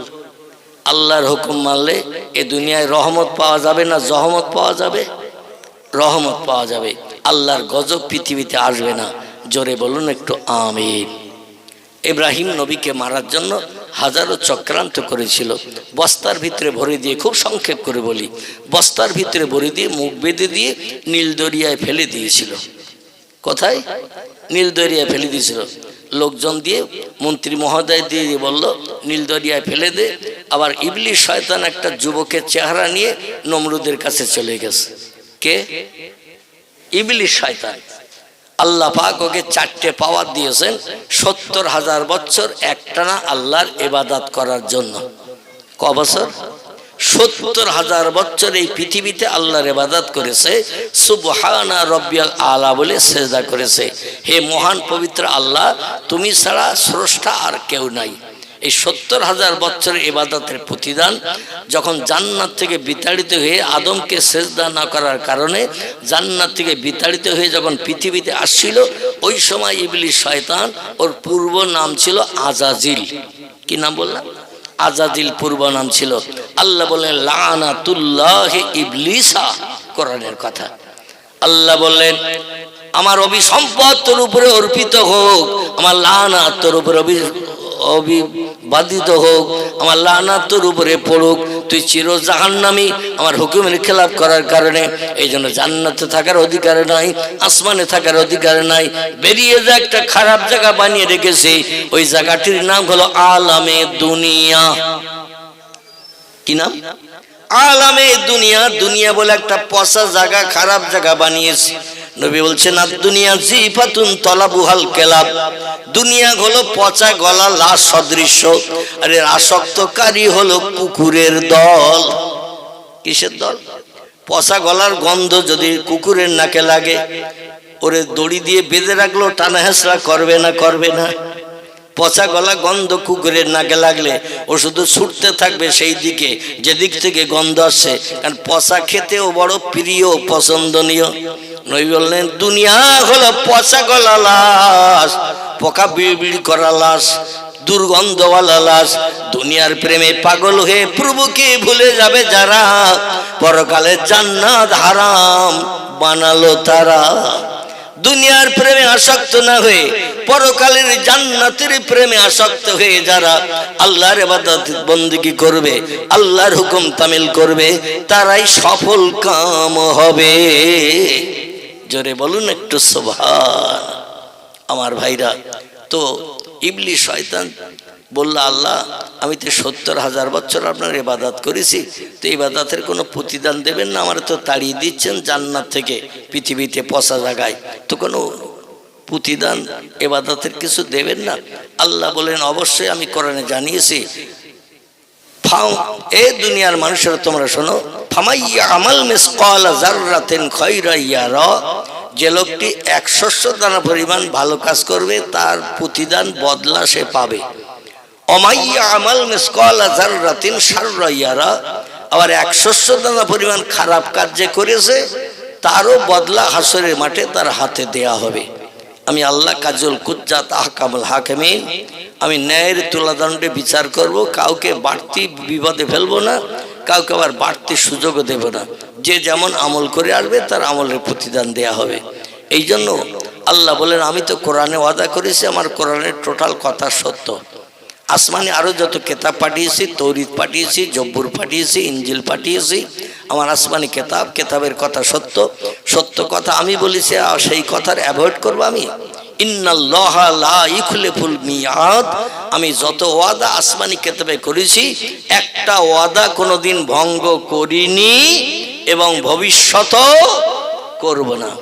এখন বল, তুই যে 70,000 বছর আমার ইবাদত করে খুশি করেছিস, আমি সমস্ত ফেরেশতাদের নেতা তোরে বানিয়েছিলাম, ফেরেশতাদের শিক্ষক বানিয়েছিলাম, এখন আমার একটা হুকুমের খেলাপ করার কারণে তোর উপরে লানাত অভিসম্পদ দান করলাম, জান্নাত থেকে বিতাড়িত করে দুনিয়ার খারাপ জায়গায় ফেলে দিলাম, এখন যাওয়ার পথে তুই তোর ইবাদতের প্রতিদান চাচ্ছিস? ইবলিস বলল নাম ইয়া রব্বি, কারণ আমি যে পরিশ্রম করে ইবাদত করেছি তার প্রতিদান না নিয়ে চলে যাব। আল্লাহ বললেন কি লাগবে বল। কি বললেন? কি লাগবে বল। আমরা হাসরে যে দুবেলা আল্লাহ ইবাদত খুব বেশি করতে পারিনি, তবে খারাপ কাজ বেশি বেশি করার কারণে জাহান্নাম আমাদের জন্য হালাল হয়ে গেছে। এখন আল্লাহ জাহান্নামে দিও না, তোমার শান্তির জান্নাত তোমার দাও। আল্লাহ কথার দাম দেবে তো? কথার দাম দেবে না। সেদিন আমলের বিচার হবে, যে যেমন আমল করে যাবে তার প্রতিদান দেয়া হবে, বাড়তি ফ্যাসিলিটি দেয়া হবে না। বাড়তি ফ্যাসিলিটি যিনি দেবেন তিনি হলেন পয়গম্বর মুহাম্মদুর রাসূলুল্লাহ সাল্লাল্লাহু আলাইহি সাল্লাম। জোরে বলুন একটু সুবহান। আল্লাহ বলেছেন কি লাগবে? ও বলল যতদিন দুনিয়া ধ্বংস না হবে ততদিন আমার মরণ করলেই হবে না। এই পৃথিবী যতদিন ধ্বংস না হবে, এই দুনিয়া যতদিন ওলট পালট না হবে, ইসরাফিল আলাইহিস সালাম সিংহায় ফুৎকার করে দুনিয়া ওলট পালট করবে ঝড় বানিয়ে, ততদিন পর্যন্ত আমারে হায়াত দিয়ে বাঁচিয়ে রাখতে হবে। আল্লাহ বলেন ইবাদতের প্রতিদান চাইছিস আমি তোরে দিয়ে দিলাম। এই জন্য কিয়ামত পর্যন্ত ইবলিসের মরণ হবে না। জোরে বলুন মারহাবা, একটু জোরে বলুন মারহাবা। আমরা যদি কেউ চাই কিয়ামত পর্যন্ত বেঁচে থাকতে হবে তো, কারণ আমরা তো ইবাদত করিনি, আল্লাহর কাছে কিছু চাইনি। আল্লাহর কাছে চেয়েছিলেন কিছু মানুষ, আল্লাহ তাদের দাবি কবুল করেছেন। যেমন একজন আল্লাহর ওলি ব্যক্তি আছে, নাম তার হযরতে খিজির আলাইহিস সালাম। কি নাম বললাম? খিজির। এ কিন্তু কিয়ামত পর্যন্ত বেঁচে থাকবে, ওর কিন্তু মরণ হবে না। জোরে বলুন সুবহানাল্লাহ। আরেকজন ব্যক্তি আছে, একজন পয়গম্বর, তার নাম হলো হযরতে ইলিয়াস আলাইহিস সালাম। কি নাম বললাম? ইলিয়াস পয়গম্বর। আল্লাহ পাক তাকে কিয়ামত পর্যন্ত হায়াত দিয়ে পৃথিবীতে পাহাড় পরিচালনার দায়িত্ব দিয়ে রেখেছেন। জোরে বলুন সুবহানাল্লাহ। তার মরণ হবে না। আরেকজন ব্যক্তি আছেন যার নাম ঈসা রুহুল্লাহ আলাইহিস সালাম। পীর নবী মুহাম্মদ রাসূলুল্লাহ উম্মত না হওয়া পর্যন্ত তার মরণ হবে না। জোরে বলুন সুবহানাল্লাহ। আমাদের নবীর উম্মত হবেন, এই পৃথিবীতে আবার আকাশ থেকে আসবেন, 47 বছর হায়াতে বেঁচে থাকবেন। ক বছর? 47 বছর হায়াতে বেঁচে থাকবেন, বিয়ে শাদী করবেন। বিয়ের করার কারণে 3 মতান্তরে 4 জন বর্ণনাকারীরা বর্ণনা করেছেন, 3 মতান্তরে 4টে বাচ্চা হবে ঈসা নবীর। দুনিয়ায় রাজত্ব করবেন, সমস্ত দেশের মানুষ তারে বাদশা বানিয়ে দেবেন, তার রাজত্ব আমলে সোনা ফলবে জমিনে। জলে বলুন সুবহানাল্লাহ। তারপরে আল্লাহ তার ইন্তেকাল করাবেন। ততদিন পর্যন্ত তিনি হায়াতে জিন্দেগিতে দ্বিতীয় আসমানে বসে আছেন, অপেক্ষায় কবে আল্লাহ দামেস্কাসের জামে মসজিদের মাথায় আমারে নামিয়ে দেবে। তাই জোরে বলুন আমিন। তো বক্তৃতা লম্বা হয়ে যাচ্ছে আমার ভাইরা। ইব্রাহিম নবী আলাইহিস সালামকে প্রাণ নাশের জন্য যখন পরিকল্পনা নিয়ে বস্তার ভিতরে ভরে দিল, ইবলিস শয়তান একটা যুবকের চেহারা নিয়ে এসে বলছেন, ইয়া আইয়ুহাল মালিক, ও দেশের বাদশা, এই বস্তাটা মোটা দেখছি, এর ভিতরে কি? বলে আমাদের চরম শত্রু দুশমন, যে পৃথিবীতে নতুন ধর্মের প্রচার প্রসার করছে, জনগণ সব আমাকে স্রষ্টা বলে মানে, আমার চেহারার মতো প্রতিমা বানিয়ে বানিয়ে ঘরে রাখে, সকালবেলা ঘুম থেকে উঠে প্রতিমার কাছে সেজদা করে, বাইরে কাজকর্মে চলে যায়, বাইরে থেকে কাজকর্ম করে এসে আবার আমার চেহারার প্রতিমা ঘরে প্রত্যেকে রেখে দিয়েছে, তার সামনে সেজদা করে উপাসনা করে, তারপরে তারা ঘুমাতে যায়। আর ও বলল মাটির তৈরি প্রতিমার কোনো সেজদা করার প্রয়োজন নাই, যার দেহের ভিতরে প্রাণ নাই, জীবন নাই, তার সেজদার দরকার নাই, সে মানুষের কোনো উপকারই করতে পারে না। দ্বন্দ্ব বেঁধে গেছে, এই জন্য তারে দুনিয়া থেকে বিদায়ের চিন্তা ভাবনা নিয়েছি। জনগণকে এক মনে আমার ইবাদত উপাসনা করার, আমার চেহারার ফটোর কাছে মাথা নত করে সিজদা করার হুকুম জারি করেছি, সবাই তা মেনে নিয়েছে। আর এই হয়েছে পথের কাঁটা। এই পথের কাঁটা সরাতে হবে। তাই আজরের ব্যাটারে ধরে নিয়ে এসে বস্তার ভিতরে ভরেছি, মুখ বেঁধেছি। বলে কি করবেন? বলে এরে সাগরে ফেলে দেব, নীল দরিয়ায় ফেলে দেব। ইবলিস শয়তান যুক্তি দিয়ে বলছে, শোনো, যদি দরিয়ায় ফেলে দাও তো ফুটবলের মতো ভেসে থাকতে পারে, এ তো হালকা কাঠের মতো ভেসে থাকতে পারে, আর ভেসে থাকলে জনগণ দেখতে পাবে, বস্তার মুখ খুলে দেবে, বস্তায় কি আছে দেখার জন্য বস্তা টেনে নেবে, সাগরের পানিতে যখন ভাসবে আর বস্তা টেনে মুখ খুলে দেবে, ইব্রাহিম বেরিয়ে যাবে, যে পথের কাঁটা সেই পথের কাঁটাই আবার রয়ে যাবে। নমরুদ বলল, সাদ্দাকতা ইয়া আখি, সত্যি ভাই তোর মগজে মাল আছে। কি বলেছে? তোর মগজে মাল আছে, ও চিন্তা তো আমার মগজে ঢুকেনি। খালি মানুষ বস্তায় ভরে সাগরে ফেলে দিলে ও তো ফুটবলের মতো ভাসতে পারে, বেলুনের মতো ভাসতে পারে, হালকা কাঠের মতো বেশ ভাসতে পারে। আর নদীতে জোয়ার হয়, ভাটা হয়, সাগরে জোয়ার হয়, ভাটা হয়। আমি বাস্তব দেখে এসেছি। আমাদের গঙ্গাসাগর থেকে কপিল মুনির আশ্রম বলে একটি জায়গা আছে, যেখানে বছরে একবার করে প্রায় 15 থেকে 20 দিন মতান্তরে 1 মাসের মতো মেলা হয়। মেলা হয় আমাদের ভারত বঙ্গোপসাগরের কিনারা। আমার ভাইরা ওই 8 নম্বর থেকে ভ্যাসেল যোগে প্রায় 45 মিনিট লেগে যায় এই ভ্যাসেল চেপে ওপারে উঠতে। 30 কিলোমিটার লম্বা একটা দ্বীপ, আড়ে হলো 12 কিলোমিটার, আড়ে 12 কিলোমিটার, লম্বায় 30 কিলোমিটার। বাস চলে, ট্যাক্সি চলে, অটো চলে। আমি অদম গিয়েছি একটি জায়গায় প্রোগ্রাম করতে ওই সাগর দ্বীপে। জায়গাটির নাম হলো ফুলডুবি। কি নাম বললাম? ফুলডুবি। যদি কোনোদিন যান আপনি জায়গার নাম জিজ্ঞাসা করবেন, জনগণ বলে দেবে ইনশাল্লাহ। যেখানে জলসায় গিয়েছিলাম ফুলডুবিতে, ওখান থেকে আবার 12-13 কিলোমিটার দূর হলো গঙ্গাসাগরের মেলা, একেবারে সাগরের কিনারা। সেখানে গেলাম, সাগর দেখতে গেলাম। আমাদের পশ্চিমবাংলার মুখ্যমন্ত্রী তখন জ্যোতি বসু ছিল। কি নাম বললাম? জ্যোতি বসু ছিল। এই গঙ্গাসাগর কপিল মুনির যেখানে আশ্রম আছে, আশ্রমের সামনে সাগরের কিনারায় তখন ঝাউ গাছ লাগিয়েছে। গাছগুলো মানুষ সমান কিংবা মানুষ সমান থেকে একটু উঁচু ছিল সেই সময়। অনেক বছর আগের কথা বলছি। এখন গাছগুলো কত বড় হয়েছে আমি আর যাই নাই, বলতে পারবো না। তবে যে সময় গিয়েছিলাম মানুষ সমান লম্বা লম্বা ঝাউ গাছগুলো সব বানিয়ে রেখেছিল। অবশ্যই এখন বড় হয়ে গেছে। তো সাগরের কিনারে দাঁড়িয়ে থাকলাম। দাঁড়িয়ে থাকার পরে দেখলাম সাগরে ঢেউ চলছে। ঢেউতে ঢেউতে দেখলাম পানি আস্তে আস্তে আমাদের পা পর্যন্ত এসে গেছে। 20-30 হাত দূরে ছিল পানি, 20-30 হাত দূরে ডাঙায় ছিলাম আমরা। 2-10 মিনিট দাঁড়াতে থাকতে সাগরের জোয়ারের পানিতে আমাদের পা পর্যন্ত পানি এসে গেছে। লোকজন বলল, কারা তোমরা, কারা? তাড়াতাড়ি এগিয়ে এসো, কারণ পানি যত উপরে উঠবে হাঙর কামড় কুমির আসবে, তোমাদের ধরে নিয়ে টেনে গেলে কি নিয়ে গেলে বাঁচানো যাবে না। ভয়তে আমাদের তখন আত্মা খাঁচা হয়ে গেছে। দৌড়িয়ে ডাঙ্গার দিকে ছুটে চলে এসেছি। দেখলাম পানি ওই রকম ঢেউয়ের মাধ্যম দিয়ে জোয়ারের পানি এগিয়ে গিয়ে আসছে। ইবলিস শয়তান বলল, শোনো, যখন এই লোকটারে বস্তায় বন্দি করে ফেলে দেবে, জোয়ারের পানিতে পানি একদিকে যায়, ভাটায় পানি আরেক দিকে যায়। চলতে চলতে কিনারে এসে গেলে যে কোনো মানুষ দামি মাল মনে করে নিয়ে ওই বস্তাটা টেনে নেবে, দামি মাল পাওয়ার আশায় মুখ খুলে দেবে, দিয়ে দেখবে একটা জ্যান্ত মানুষ বস্তার ভিতরে রয়েছে। মুসা নবী, ইব্রাহিম নবীর আল্লাহ ইচ্ছা করলে পানির তলায়ও মানুষ বাঁচিয়ে রাখতে পারে না? পারে না? পারে না বোধ নাকি?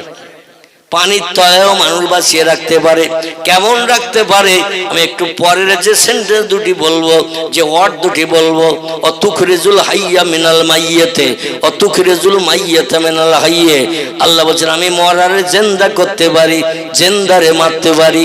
কেমন পারেন ওই ঘটনার কাছে আসলে আমি তত্ত্ব পরিবেশন করব। ইনশাআল্লাহ তত্ত্ব শুনলে আপনাদের মগজ সাফ হয়ে যাবে। জোরে বলুন একটু আমিন। আমার ভাইরা, পয়গম্বর ইব্রাহিম নবীকে একেবারে দুনিয়া থেকে বিদায়ের জন্য ইবলিস যুক্তি দিল, এই বস্তার মুখ খোলো। বস্তার মুখ খুলে 2-4খানা ভারী পাথর বস্তার ভিতরে ঢুকিয়ে দাও। পাথর ঢুকিয়ে দাও, পাথর ঢুকিয়ে দিয়ে মুখটা আবার পূর্বের মতো বেঁধে দাও। দুজন হয়তো আগে ঘাড়ে করে নিয়ে যেতে পারতে, প্রয়োজন হলে 5-7জন মিলে বস্তা ঘাড়ে করো, কারণ পাথর তো ভারী। এই ভারী পাথর আর মানুষ সমেত কাঁধে করে নীল দরিয়ায় ফেলে দাও। যদি আল্লাহ ইব্রাহিমের বাঁচানোর জন্য যদি ভাসিয়ে রাখে বস্তা, কিন্তু পাথরের কারণে আর বস্তা ভাসবে না, পাথরের কারণে বস্তা তলায় তলিয়ে যাবে। শয়তানের যুক্তি খারাপ নাকি? শয়তানের যুক্তি খারাপ না। বলো পাথরের কারণে বস্তা তলিয়ে যাবে, আর তলিয়ে গেলে 2-10 মিনিট 20 মিনিট হয়ে গেলে ইব্রাহিমের দম বন্ধ হয়ে যাবে, জনম মারা যাবে, বস্তা পানির তলায় থাকলে পচে যাবে। আর ইব্রাহিম নবীর দেহ যখন বস্তা পচে বেরিয়ে যাবে, হাঙর কুমুর জলস্থি মাছ ব্যাং সাপ যে যা মনে করবে, ক্যাকড়া থেকে শুরু করে সবাই খেয়ে ওরে কমপ্লিট করে দেবে, আর তোমাদের ধর্মের বিরুদ্ধে কোনো মন্তব্য করবে না। নমরুদ বলল, সাদ্দাক্তা ইয়াখি, সত্যি তোর মগজে এত মাল, আমরা জীবনে বুঝতে পারিনি। তুই যদি না আসতিস তাহলে আমাদের পরিকল্পনা সব ভেস্তে যেত। আমার ভাইরা, এখন দলবল দিয়ে পাঠিয়ে দিল। সংক্ষেপ কথা, দলবল দিয়ে 2-5 7 লোক নিয়ে পাথর সমেত বস্তাটা মাথায় করে নিয়ে নীল দরিয়ার কিনারা চলে গেল। যাওয়ার কারণে শয়তান আবার সেখানে যে হাজির হয়েছে। দরিয়ার কিনারায় যখন বস্তা নামালো মাথার থেকে, শয়তান ওখানে হাজির হয়েছে। হাজির হয়ে বলল, মা ফালতা হাজা ইয়াখি, ও ভাই এখন তোমরা কি করবে? বলে আমরা সবাই মিলে বস্তা ধরে ঝুল্লো মেরে দূরে ফেলে দিয়ে দেব, যাতে কাছাকাছি যেন বস্তা পরবর্তী ভাসলেও আসতে না পারে। এই জন্য এখান থেকে ঝুল্লো মেরে ফেলে দেব। আচ্ছা, জোরে ঝুল্লো মেরে ফেলে দিলে অনেকটা দূর যায় না? যায় না? অনেকটা দূর যায়। শয়তান ইবলিস বলছে, শোনো আমি কে, বুঝতে পেরেছো? বলে লা ইয়া আখি, বুঝতে পারি নাই। বলে আমি যে যুক্তি দিয়েছিলাম পাথর ভরার জন্য, সেই লোক আমি। বলে ভাই তাহলে তুমি এখানে আবার কি জন্য এসেছো? তোমার যুক্তি মোতাবেক তো কাজ করছি। বলে এখানে এসেছি এই জন্য, তোমাদের গায়ের শক্তি আর আমার শক্তি কিন্তু আসমান জমিন পার্থক্য আছে। আমি হলাম জেনেদের বাচ্চা। কিসের বাচ্চা? আমি হলাম জেনেদের সন্তান। আমার গায়ের ক্ষমতা তোমাদের ক্ষমতা কিন্তু এক নয়। কারণ আমরা মাটির তলা দিয়ে যাই, পানির তলা দিয়ে যাই, হাওয়ায় শূন্যে উড়ে চলে যাই, যখন তখন রূপ পাল্টাই। আমাদের অনেক পাওয়ার ক্ষমতা আছে। এই জন্য তোমরা যখন ফেলে দেবে আমি একটু হাত লাগিয়ে দেব, তোমরা একটু ঝুল্লো দেবে, আর তাতে আমি ধরে ঠেলে দেব, যাতে ওই বস্তা আরো অনেক দূর চলে যায়। একেবারে গভীর সাগরের তলদেশে মাঝখানে, পুকুরের মাঝখানে গর্ত বেশি না ধারে গর্ত বেশি হয়? মাঝখানে গর্ত বেশি হয়। এই জন্য বললো একেবারে সাগরের মাঝ পজিশনের দিকে ফেলে দেব, যাতে অতল তলে তলিয়ে চলে যায়, আর কোনোদিন ভাষার সুযোগ না হয়। ওরা সবাই মিলে শয়তানের সাহায্য নিয়ে জোর করে ঠেলা মেরে ঝুল্লো দিয়ে ফেলে দিয়ে দিল। দিয়ে ওরা 2-5 মিনিট 10 মিনিট দাঁড়িয়ে থাকলো ওখানে। 2-5 মিনিট 10 মিনিট দাঁড়িয়ে থাকার পরে দেখলো বুড়বুড় করছে, পানি উঠছে বুড়বুড় করে, কিন্তু ইব্রাহিম আর ওঠে না। 2-10 মিনিট থাকার পর ইবলিস শয়তান বলছে, আমার যুক্তি নিয়ে পাথর যদি না ভরতে তাহলে হঠাৎ হয়তো উঠে যেত, আর উঠে গেলে কিন্তু যে মাথার কাটা সেই মাথায় একই রকম অবস্থা দেখা দিত। এখন তলায় যেয়ে যখন বুড়বুড় করছে, কাদায় যেয়ে পড়েছে, তাই পানির উপর দিয়ে বুড়বুড় করে ফোঁটা ফোঁটা উঠছে। ও আর ভাসবে না, উঠবে না। পাথরের বস্তা যখন পচে যাবে, ইব্রাহিম তখন পচে গলে পানির তলায় শেষ হয়ে যাবে। চলো ইজহাবিলাল বাইত, চলো আমরা বাড়ির দিকে যাই। সবাই আনন্দ করতে করতে বাড়ির দিকে আসে। তার কারণ নমরুদ ঘোষণা দিয়েছিল, আমার জানি দুশমন আমার শত্রু, দেশের শত্রু, জনগণের শত্রু, এরে যদি তোমরা প্রাণনাশ করে সাগরে ফেলে দিয়ে আসতে পারো, আমি বড় বড় বিরাট পুরস্কার গিফট তোমাদের দেব, যে পুরস্কারে সারা জীবন আর খাটতে হবে না, বসে বসে খাওয়ার সুযোগ পাবে। আমার শত্রুরে নিপাত করো। বাংলা একটা প্রবাদ আছে, রাখে আল্লাহ মারে কে, আছে না নাই? ওরা ফেলে দিয়ে চলে আসছে আনন্দ করতে করতে, পুরস্কার পাবে নমরুদের রাজ দরবারে। আল্লাহ ডেকে বলে, ইয়া খিজির, ও আমার পানি পরিচালনাকারীর, আমার রহমতি বান্দা, প্রেমিক বান্দা। কেউ বলেছেন খিজির আল্লাহ, তাফসীরের কিতাবে লিখেছেন খিজির ছিল আল্লাহর একজন ওলি। কেউ বলেছেন নবী, কেউ বলেছেন ওলি। অসুবিধা হচ্ছে না তো? অসুবিধা হলে সঙ্গে সঙ্গে বলবেন, আরেকজন বক্তা এখনো বসে আছে কিন্তু। আল্লাহু আকবার। তো তফসিরের কিতাবে, তফসিরে রুহুল বায়ান, মাওজাহুল কোরআন, তফসিরে বায়ানুল কোরআন, তফসিরে বাইজাবি, তফসিরে কাশফ, এমন করে তফসিরে জালাল কোরআন আল্লামা কুরতুবী রাহমাতুল্লাহি আলাইহি পর্যন্ত লিপিবদ্ধ করেছেন। খিজির আসলে কোনো পয়গম্বর নন, তিনি ছিলেন আল্লাহর একজন ওলি। কোহে কাফের গুহার ভিতরে যে আল্লাহ পাকের রহমতি পানি, যাকে আবে হায়াত বলা হয়, এই আবে হায়াতের পানি লোকমান আল্লাহ একজন অলি বান্দা ছিল লোকমান। এই লোকমান হাকিমকে নিয়ে বাদশা সেকেন্দার জুলকারনাইনকে নিয়ে কোহে কাপের গুহার ভিতরে আবে হায়াতের পানি খোঁজ করতে গিয়েছিল। দুইজন পথ হারিয়ে যে আর পথ পায় নাই, একজন পথ হারায় নাই, তিনি ছিলেন হযরতে খিজির। ওনার কাছে একটি চকমকি পাথর ছিল, অন্ধকার হলি জ্বলে ওঠে। জোরে বলুন একটু সুবহানাল্লাহ। ওই চকমকি পাথরের উপরে কাপড় খুলে দিল, পাথর জ্বলে গেল অন্ধকারের ভিতরে, লাইট জ্বলে গেল, পথ দেখতে পেল। পথ দেখতে দেখতে সেই আবে হায়াত সালসাবিল যারে বলা হয়, আমার ভাইরা এই আবে হায়াতের পানির কুয়ার কাছে চলে যে দুই হাতে করে পানি নিয়ে চুম্বক দিয়ে খেয়েছিলেন।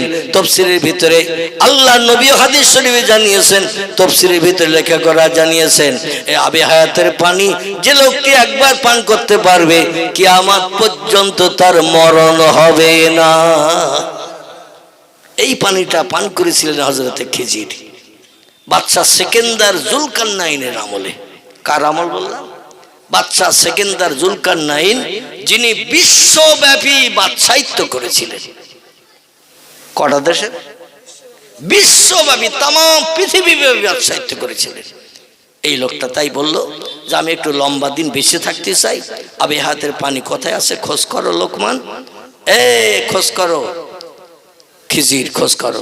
এই জন্য লোকমানও ছিল আল্লাহর ওলি, খিজিরও ছিল আল্লাহর ওলি, বাদশা ছিলেন সেকেন্দার জুলকারনাইন। জোরে বলুন সুবহানাল্লাহ। তো এই পানি পান করার সুযোগ পেয়েছিলেন খিজির।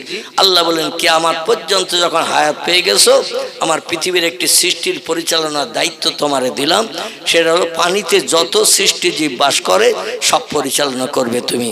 খিজিরের নেতৃত্ব মেনে যারা চলে এরা কোনোদিন জেলেদের হাতে ধরা পড়ে না, জাল পাতলেও জালে ঢোকে না। জোরে বলুন সুবহানাল্লাহ। আর খিজিরের হুকুম অমান্য করে যারা চলে তারা বিপদে পড়ে। দেখবেন আমরাও মাঝে মধ্যে মাঠে যখন ছাগল টাগল চড়াতে যাই, এইবারে কিছু ছাগল বেয়াদব আছে না, ওরে বলি লোকের ধান খেতে মুখ দিবি না, তো কখন দড়ি ছেড়বে ধান খাবে সেই চিন্তা ভাবনা করে, নিয়ে যাবেন একদিকে ও যাবে আর একদিকে। আমার ভাইরা, যেটি আপনাদের কাছে বলতে চাইছিলাম, জনগণ পুরস্কার নেওয়ার জন্য হাত নাড়া দিতে দিতে আনন্দ করতে করতে ফিরে আসে। ওদিকে আল্লাহ বলে খিজির, পানি পরিচালনার দায়িত্ব পূর্ব থেকে তোর কাছে দিয়েছি বাদশা সেকেন্দার জুলকারনাইনের আমল থেকে। এখন তুই সাগরের মাছ, ব্যাঙ, সাপ, কুমির, কামড়, জলস্থি থেকে শুরু করে যত জীবজন্তু আছে সব পরিচালনা করিস। খিজির, আমার সৃষ্টির ভিতরে সেরা সৃষ্টি যারা, তারা হলো আদম বংশধর, আদম নবীর বংশধর। সেই বংশধরের ভিতরে আমার একজন প্রেমিক বান্দা, আজরের বেটা, নাম তার ইব্রাহিম। ওই ইব্রাহিমকে বস্তার ভিতরে ভরে নমরুদ পাথর ভিতরে ঢুকিয়ে সাগরে ফেলে দিয়ে দিয়েছে যাতে তাড়াতাড়ি তলায় তলিয়ে যায়। 2-5 মিনিট ফেলে দিয়ে দাঁড়িয়েছিল, বুড়বুড় করে পানির ফোঁটা উপরে উঠেছে, কিন্তু ইব্রাহিম নবীর বস্তার ভাসেনি। ওরা একমত হয়ে চলে গেছে বস্তার ভাসবে না, মরিয়ে যাবে, পচে গলে যাবে। বস্তা যখন পচে ছিঁড়ে যাবে তখন ইব্রাহিম নবীর আর বাঁচার লাইন থাকবে না। চলো বাড়ি যেয়ে পুরস্কার নেই। আনন্দ করতে করতে আসে। আল্লাহ বলে খিজির রে, ওই বস্তার মুখ খোল, আমার প্রেমিক বান্দা ইব্রাহিম খলিলুল্লাহকে তাড়াতাড়ি কিনারায় তুলে দে। আর একটু জোরে বলা যাবে না? নারায়ে তাকবীর। তাড়াতাড়ি আমার পয়গম্বরের সাগরের কিনারায় তুলে দে। আচ্ছা, খিজির আল্লাহর হুকুম মানবে না? মানবে না। সে তো নবী নয়, বরং নবীর পরের স্টেজের লোক, অলি, অলিয়া উলিয়া। নবীদের মর্যাদা অলির মর্যাদার থেকে বেশি না কম? নবীর মর্যাদা অলির মর্যাদার থেকে অনেক অনেক গুণে বেশি। আমার ভাইরা, সেই নবীরে বস্তার মুখ খুলে সাগরের কিনারায় তুলে দিতে বলেছে। সাগরের কিনারায় খিজির আলাইহিস সালাম আল্লাহর হুকুম তামিল করে সাগরের কিনারায় উঠিয়ে দিয়ে দিলেন। সাগরের কিনারায় যখন উঠিয়ে দিয়ে দিল, খিজির বলে দিল, ভাই ইযহাব ইলাল বাইত, আপনি এই রাস্তা দিয়ে আপনার বাড়ি চলে যান। যারা পাহাড়ি এলাকা ঘুরে ঘুরে বাড়ি যাচ্ছে নমরুদের রাজ দরবারে পুরস্কার নেওয়ার জন্য, ওদের পুরস্কার দেওয়ার আগে আপনারে বাড়ি যেতে হবে। আচ্ছা, রাস্তা ঘুরে এক জায়গায় আসা আর শর্ট রাস্তা এক জায়গায় যাওয়া, কোনটায় তাড়াতাড়ি হবে? এই মনে করুন এই মির্জাপাড়ায় আপনি আসবেন নতুন হাট থেকে। আচ্ছা, নতুন হাট থেকে এই যেটা আপনার চলে গেছে তালপুকুরের বাজারের দিকে, এইটা সোজা রাস্তা। আর একটা রাস্তা জলপাত দিয়ে ঘুরেও আসা যাবে না? যাবে না। আচ্ছা, কোন রাস্তা দিয়ে আসলে তাড়াতাড়ি আসা যাবে? যেটা মেন রাস্তা, ঠিক না? ইব্রাহিম নবীকে শর্ট রাস্তা দেখিয়ে দিয়েছে, এই রাস্তা দিয়ে চলে যান, দুই দিকে উঁচু পাহাড়, মাঝখানে গলিপথ, ঝোপঝাড় জঙ্গল আছে, তবে আপনার কোনো ভয় নাই। আল্লাহ আপনার, আপনি আল্লাহর, আপনার কোনো হিংস্র জীব জন্তুর ভয় নাই। আপনি একটি শর্ট রাস্তা দিয়ে তাড়াতাড়ি যান, যে বাড়ির বারান্দায় যে চুপ করে বসে থাকেন, আর কোনো কাজ আপনার করতে হবে না, যাতে যারা কষ্ট করে আপনারে সাগরে ফেলে দিয়েছে ওরা যেন কেউ পুরস্কার নিতে না পারে। খিজির আলাইহিস সালাম তথ্য দিলেন। আর ইব্রাহিম খলিলুল্লাহ সেই শর্ট রাস্তা দিয়ে, দুই দিকে উঁচু পাহাড়, লম্বা পাহাড়, ওরা পাহাড়ের সাইড দিয়ে ঘুরে ঘুরে আসছে। আর ইব্রাহিম নবী এইড়ো রাস্তা দিয়ে, যার এইড়ো রাস্তা বলা হয়, শর্ট রাস্তা দিয়ে বাড়ি চলে এসে বাড়ির বারান্দার কোনা একটা খুঁটি, মানে কাঠের খুঁটি, মাটির বারান্দা, এখান থেকে 5,500 বছর আগের কথা বলছি। তখন ইট তৈরি হয়নি, বা ইট কেউ তৈরি করতেও জানতো না। পাহাড় কেটে বাড়ি বানানো যাবে এরকম চিন্তা ভাবনা মানুষের মগজে ছিল না। মানে খেজুরের পাতা, গাছের পাতা, গাছের ডাল, এই রকম দিয়ে তখন বাড়ি টাড়ি বানানো হতো। আর মাটি বালি একসঙ্গে সড়ো করে দেওয়াল টাল। আমাদের দেশেও আগে দেখবেন মাটি কাদা ছেনিয়ে একটু শক্ত মতো করিয়ে মাটির দেওয়াল গাঁথা হতো না? এখন আর হচ্ছে না, সরকার সুবিধা করে দিয়েছে, যার ঘর নাই তার ঘর দেয়া হবে। আমার ভাইরা, ইব্রাহিম নবী বাড়ির বারান্দায় যে খুঁটির গায়ে হেলান দিয়ে চুপটি করে বসা, আর ওনার বাড়ির সামনে দিয়ে একটা সচরাচর রাস্তা ছিল, মানুষজন যাওয়া আসা করতো, অহরহ যেত এবং আসতো পাড়ার ভিতরে। ওনার বাড়ির সামনে দিয়ে রাস্তা ছিল আজরের বাড়ি। ওনার বাবা ছিল আজর প্রতিমা বানাতেন, তিনি মাটির প্রতিমা, নমরুদের চেহারার মতো প্রতিমা। আর নমরুদ বলতো, আমি সবার বাড়ি যেতে পারবো না, সবাই আমার স্রষ্টা বলে সম্মান দিতে পারবে না, আমার স্রষ্টা বলে সেজদা করতে পারবে না। এজন্য আজর যে প্রতিমা বানায় আমার চেহারার মতো অবিকল দেখতে, এই প্রতিমা একটা করে ঠাকুর কিনে নিয়ে যাও, বাড়িতে রেখে দেবে এক কোনায় ভালো জায়গায়। আর সকালে ঘুম থেকে উঠবে, ঠাকুরের সামনে সেজদা করবে, বাইরে কাজকর্মে যাবে, কাজকর্মে ফিরে এসে সুস্থ অবস্থায় আমার সেজদা করবে। আমি তোমাদের সব দুঃখ দুর্দশা নিবারণ করব, আমার সেজদা করলে যার যা সমস্যার সমাধান করব, টাকা পয়সা যা লাগবে সব দেব, খাবার দাবার যা লাগবে সব দেব। ইনি ছিলেন আজর, ইনি বানাতেন প্রতিমা নমরুদের চেহারার। যাই হোক, ইব্রাহিম নবী চুপ করে বসে আছেন। আর জনগণ যারা পুরস্কার নেবে আনন্দ ফুর্তি করতে করতে, নমরুদ জিন্দাবাদ, ইব্রাহিম মুর্দাবাদ, নমরুদ বেঁচে থাক, আজরের বাটে ইব্রাহিম মরে যাক, সাগরে ফেলে দিয়ে এসেছি, মরে যাক আজরের বেটা, দুনিয়ায় আর না দেখা যাক। এই বলতে বলতে নমরুদের নামে স্লোগান দিতে দিতে যাচ্ছে। নমরুদ বলছে, মা তারা ইয়াকি, ও রাজ দরবারের লোকেরা একটু তাকিয়ে থাকে তো, কারা আমার নামে স্লোগান দিচ্ছে, আমার নামে জিন্দাবাদের স্লোগান, আমি বেঁচে থাক আর আজরের বেটা ইব্রাহিম মারা যাক, এই স্লোগান দিচ্ছে ইব্রাহিম মুর্দাবাদ। দেখো তো কারা, বলে যারা বস্তা নিয়ে গিয়েছিল তারা, বলে তারা, ওরা আমার নামে স্লোগান দিচ্ছে, তাহলে পুরস্কার আমি যা দেবো মনে করেছিলাম তার আরো 3 ডবল দেব। আমি যে পুরস্কার দেব বলে নিয়ত করেছিলাম, আরো 3 ডবল পুরস্কার দেব। ওদের আসতে বলো আমার রাজ দরবারে, কি চাই ওদের? আমার শত্রু নিপাত করে এসছে নিশ্চয়ই, অন্যতে ইব্রাহিম মুর্দাবাদ বলতো না। আসতে দাও ওদের। কাছাকাছি এসে গেছে। বাদশা নমরুদ জিজ্ঞাসাবাদ করছে, মা হালুকা মা করুকা ইয়া আইয়ুহান নাস, ও জন সকল লোক সকল, তোমরা বলো খবর কি?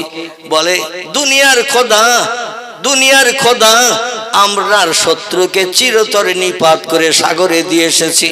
বলে 2-10 মিনিট দাঁড়িয়েছিলে তো, আবার ওর আল্লাহ আবার ভাসিয়েটা সে দেয় কিনা? বলে কোনো চিন্তা নাই, 2-10 মিনিট নাই, বরং আরো বেশি সময় দাঁড়িয়েছিলাম। পানির থেকে বুড়বুড় করে গেজা উঠেছে, কিন্তু ইব্রাহিমের ভাষার কোনো নাম নিশানা দেখি নাই। তাই আমরা বাড়ি ফিরছি আনন্দ করতে করতে, গেলেই পুরস্কার পাবো। উনি বলে আমার নামে স্লোগান দিতে দিতে রাজদরবারের কাছাকাছি এসে গেছো, এজন্য আমিও নিয়ত করেছি আগে যে পুরস্কার দেব চিন্তা ভাবনা নিয়েছিলাম, তার থেকে আরো 3 ডবল পুরস্কার দেব। তবে তোমরা যে ইব্রাহিমের ফেলে রেখে এসেছো তার প্রমাণ কি? ওরা যে সাগরে ফেলে রেখে এসেছো, ও যে মরিয়ে গেছে, বেঁচে নাই, তার প্রমাণ কি? বলে আমাদের সঙ্গে একজন লোক ছিল, সে লোক তো এখন এখানে নাই। তাহলে তারে জিজ্ঞাসা করলে জানতে পারতেন যে নমরুদ বেঁচে আছে না মারা গেছে। সে প্রত্যক্ষদর্শী, সেও আবার বস্তায় হাত লাগিয়ে ঠেলা দিয়েছিল, যার কারণে ওর গায়ে এত শক্তি, আমরা যেখানে ঠেলা দিলে ফেলে দিতে পারতাম তার থেকে আরো অনেক দূরে চলে গেছে বস্তা, খুব গায়ে শক্তি। বলে তাই নাকি? বলে হ্যাঁ। বলে আমি তোমাদের পুরস্কার তো দেব, তবে এই ব্যবসায় আমি জয়ী হলাম না অজয়ী হলাম, আমার লাভ হলো না লস হলো, আমি একটু পরীক্ষা নিয়ে তারপরে তোমাদের প্রত্যুত্তর দেব, তোমাদের পুরস্কার দেব। বলে আর কি পরীক্ষা নেবেন স্যার? কি পরীক্ষা নেবেন হুজুর? ইয়া রব্বি, এ দুনিয়ার খোদা কি পরীক্ষা নেবেন? বলে একটু ইব্রাহিমের বাড়ি যে একটু ঘুরে দেখে এসো। কি করো?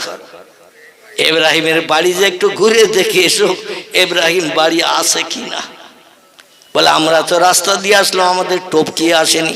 বলে ওর আল্লাহ ওরে অন্য জায়গা দিয়ে আনতে পারে, একটু দেখে এসো বাড়ি আছে কিনা। ওরা ইব্রাহিম নবী বাড়ি আছে কিনা দেখতে চলে গেছে।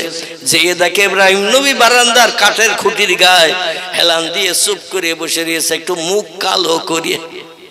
কি করে? মুখ কালো করে, মলিনতা নিয়ে, দুশ্চিন্তা ভারাক্রান্ত মন নিয়ে খুঁটির গায়ে হেলান দিয়ে চুপ করে বসে আছে, গালে হাত দিয়ে। লোকজন এসে ওরে বলছে এই ওইটা সে ইব্রাহিম। আর একজন বলছে তাই তো দেখছি।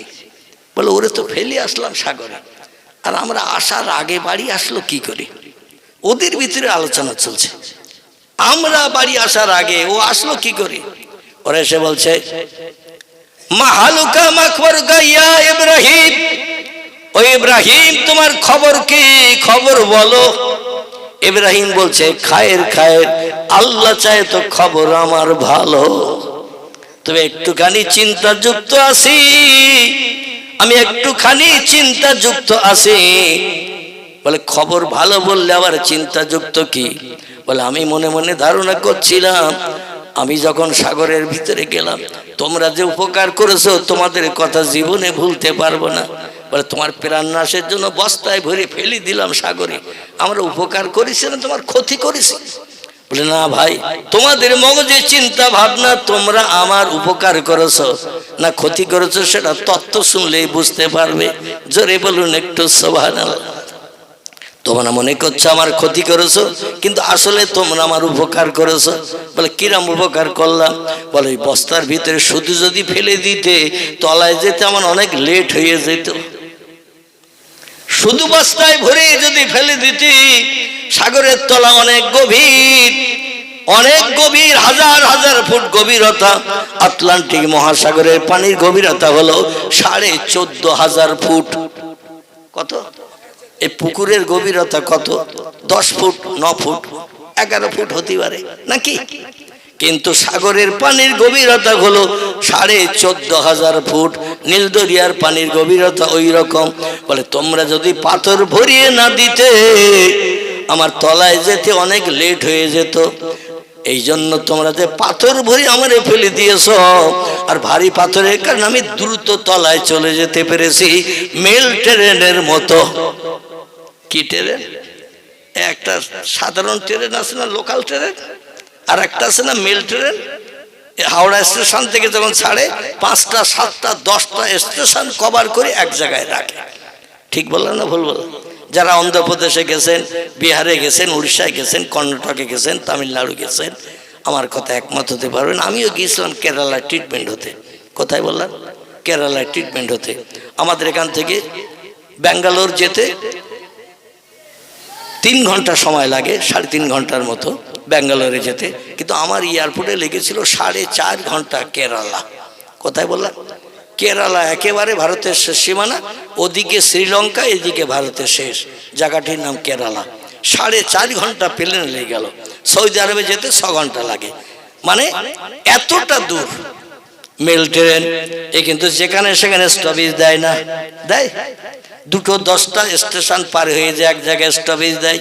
বলে তোমরা যে ভারী পাথর ভরি দিয়েছো, এই জন্য দ্রুত ট্রেন মেল হয়ে চলে সাগরের তলায় চলে গেছে।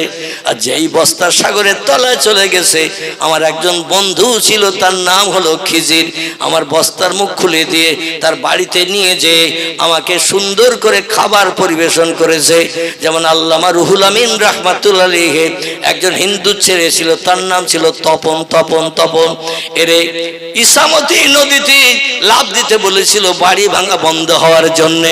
ও সাগরের নদীতে, ইসামতি নদীতে লাফ দিল, দিয়ে যেই তলায় গেল, যে দেখে সুন্দর পরিষ্কার পরিচ্ছন্ন একটা লোক চেয়ার টেবিল নিয়ে বসা, সেখানে খাতা কলম নিয়ে লিখছে কোথায় কোন দিকে পানি ফাটা হবে, কোথায় কোন দিকে জোয়ার হবে, জীবজন্তু সাগরে যা বাস করে তারা কোথায় যাবে। এমনকি আমার ভাইরা তার কাছে যে তার কাছ থেকে কিছু নাস্তা পানীয় নিয়ে পরবর্তীতে ঘোলে আবার ডাঙায় ঠেলে উঠেছিল। জোরে বলুন একটু সুবহানাল্লাহ। আমার ভাইরা, পয়গম্বর বলছেন আমারে ভালো নাস্তা পানি করিয়েছে, বড় খাঞ্চায় করে অনেক ফলমূল মিষ্টি মিঠাই দিয়েছে।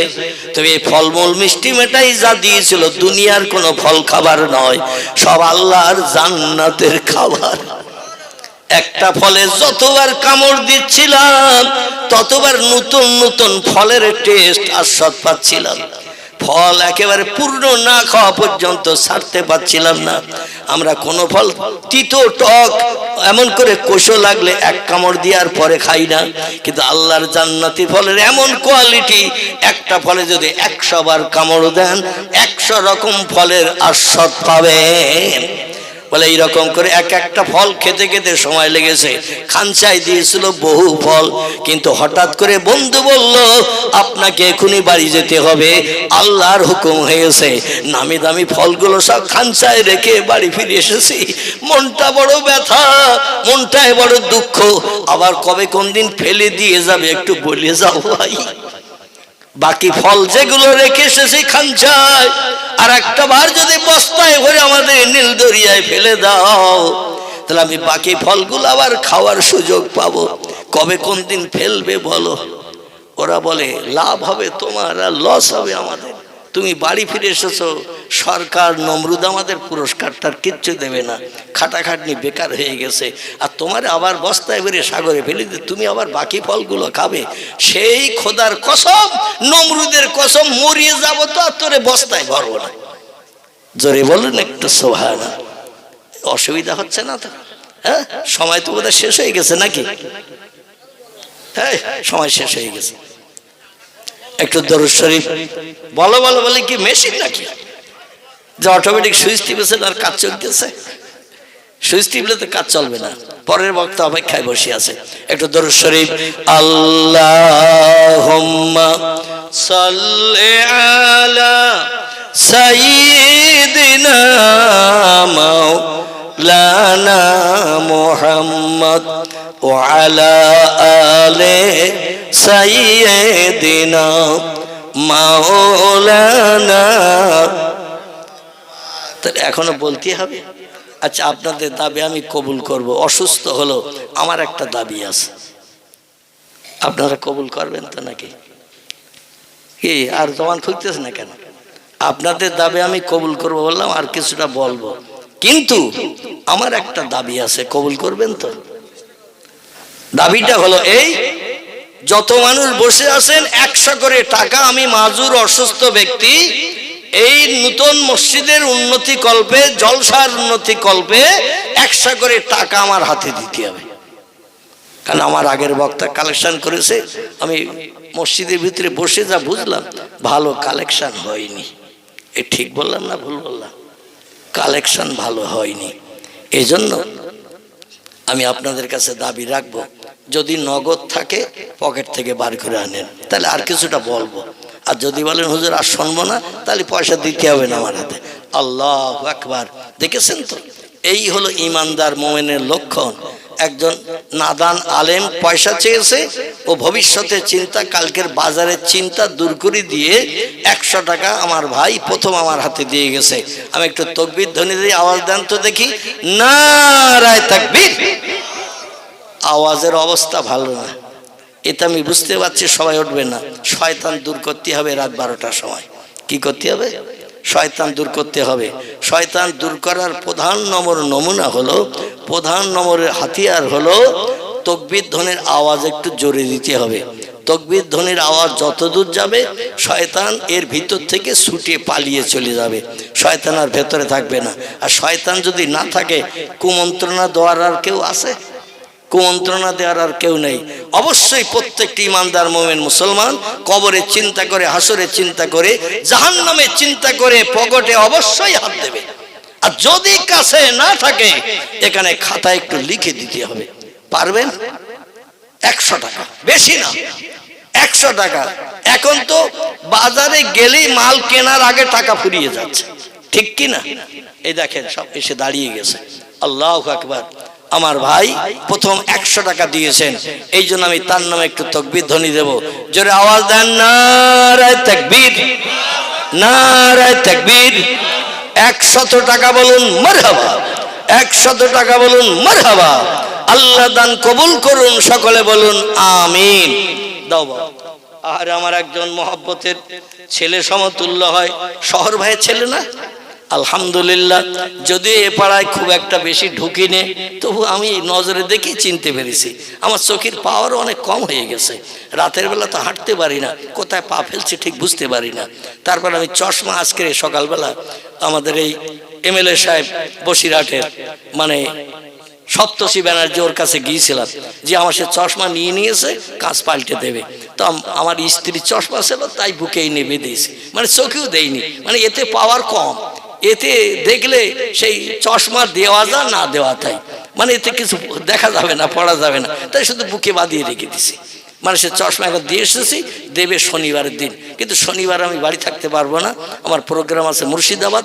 শুক্রবারে জলসা আছে উত্তর দিনাজপুর। কোথায় বললেন? উত্তর দিনাজপুর, মানে মালদা থেকে আরো 150 কিলোমিটার উপরে রাস্তা, মালদা থেকে। আবার বহরমপুর থেকে মালদা 150 কিলোমিটার রাস্তা। তারপরে ফেরার পথে বেলডাঙ্গায় প্রোগ্রাম করব শনিবারে, করে রাতের বেলা ফিরবো ইনশাল্লাহ। দোয়া করবেন আল্লাহ রাস্তাঘাটে যেন অ্যাক্সিডেন্ট বিপদ না ঘটায়। জোরে বলুন একটু আমিন। আচ্ছা, আমি মরি এইটা চান যে তার বলতে হবে না, আর যে যে চান না সে একটু জোরে আওয়াজ দেন আমিন। নারায়ে তাকবীর। আমার শহর ভাইয়ের ছেলের নাম কি? শওকত আলী মৃধা। তিনি 100 দিয়েছেন, আল্লাহ তার দান কবুল করুন, সকলে বলুন আমিন। জোরে বলুন আমিন। দাও বাবা। আরে 5 জন দিয়েছেন 500 টাকা। 100 কত কম নেই তো? আমি বল গুনলাম না। একটা ছোট্ট বাচ্চা সে দিয়েছেন, আহারে 100 ছিল না, তবে বঞ্চিত করলেন না। মাজুর অসুস্থ গুনাহগার ব্যক্তিকে বঞ্চিত না করে 50 টাকা ছোট্ট বাচ্চা দিয়ে গেছে।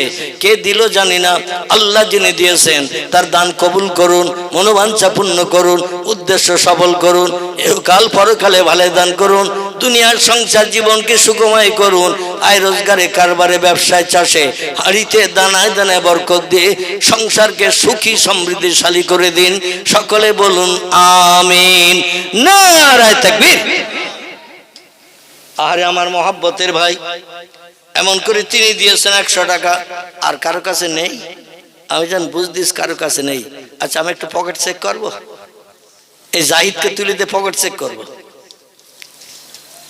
আমার ভাইরা যার পকেটে আছেন, আল্লাহর কোরআনের ইজ্জতের খাতিরে, আল্লাহর ইবাদতের ঘর পৃথিবীর শ্রেষ্ঠ জায়গা, জায়গাটির নাম হলো মসজিদ। নবী বলছেন খাইরুল বিকাই মাসাজিদুহা ওয়া শাররুল বিকাই আসওয়াকুহা। পৃথিবীতে যদি উত্তম কোনো ভালো জায়গা থাকে, জায়গাটির নাম হলো মসজিদ। মসজিদ। পৃথিবীতে যদি কোনো নিকৃষ্ট খারাপ জায়গা থাকে, ওই জায়গাটির নাম হলো মার্কেট, বাজার। বাজার হলো পৃথিবীতে সবথেকে খারাপ জায়গা। এই জন্য আমরা খারাপ জায়গায় বসি বেশি, আর ভালো জায়গায় বসি কম। ঠিক না ভুল? ভালো জায়গায় বসি কম, ভালো জায়গায় একটু টাকা দিন।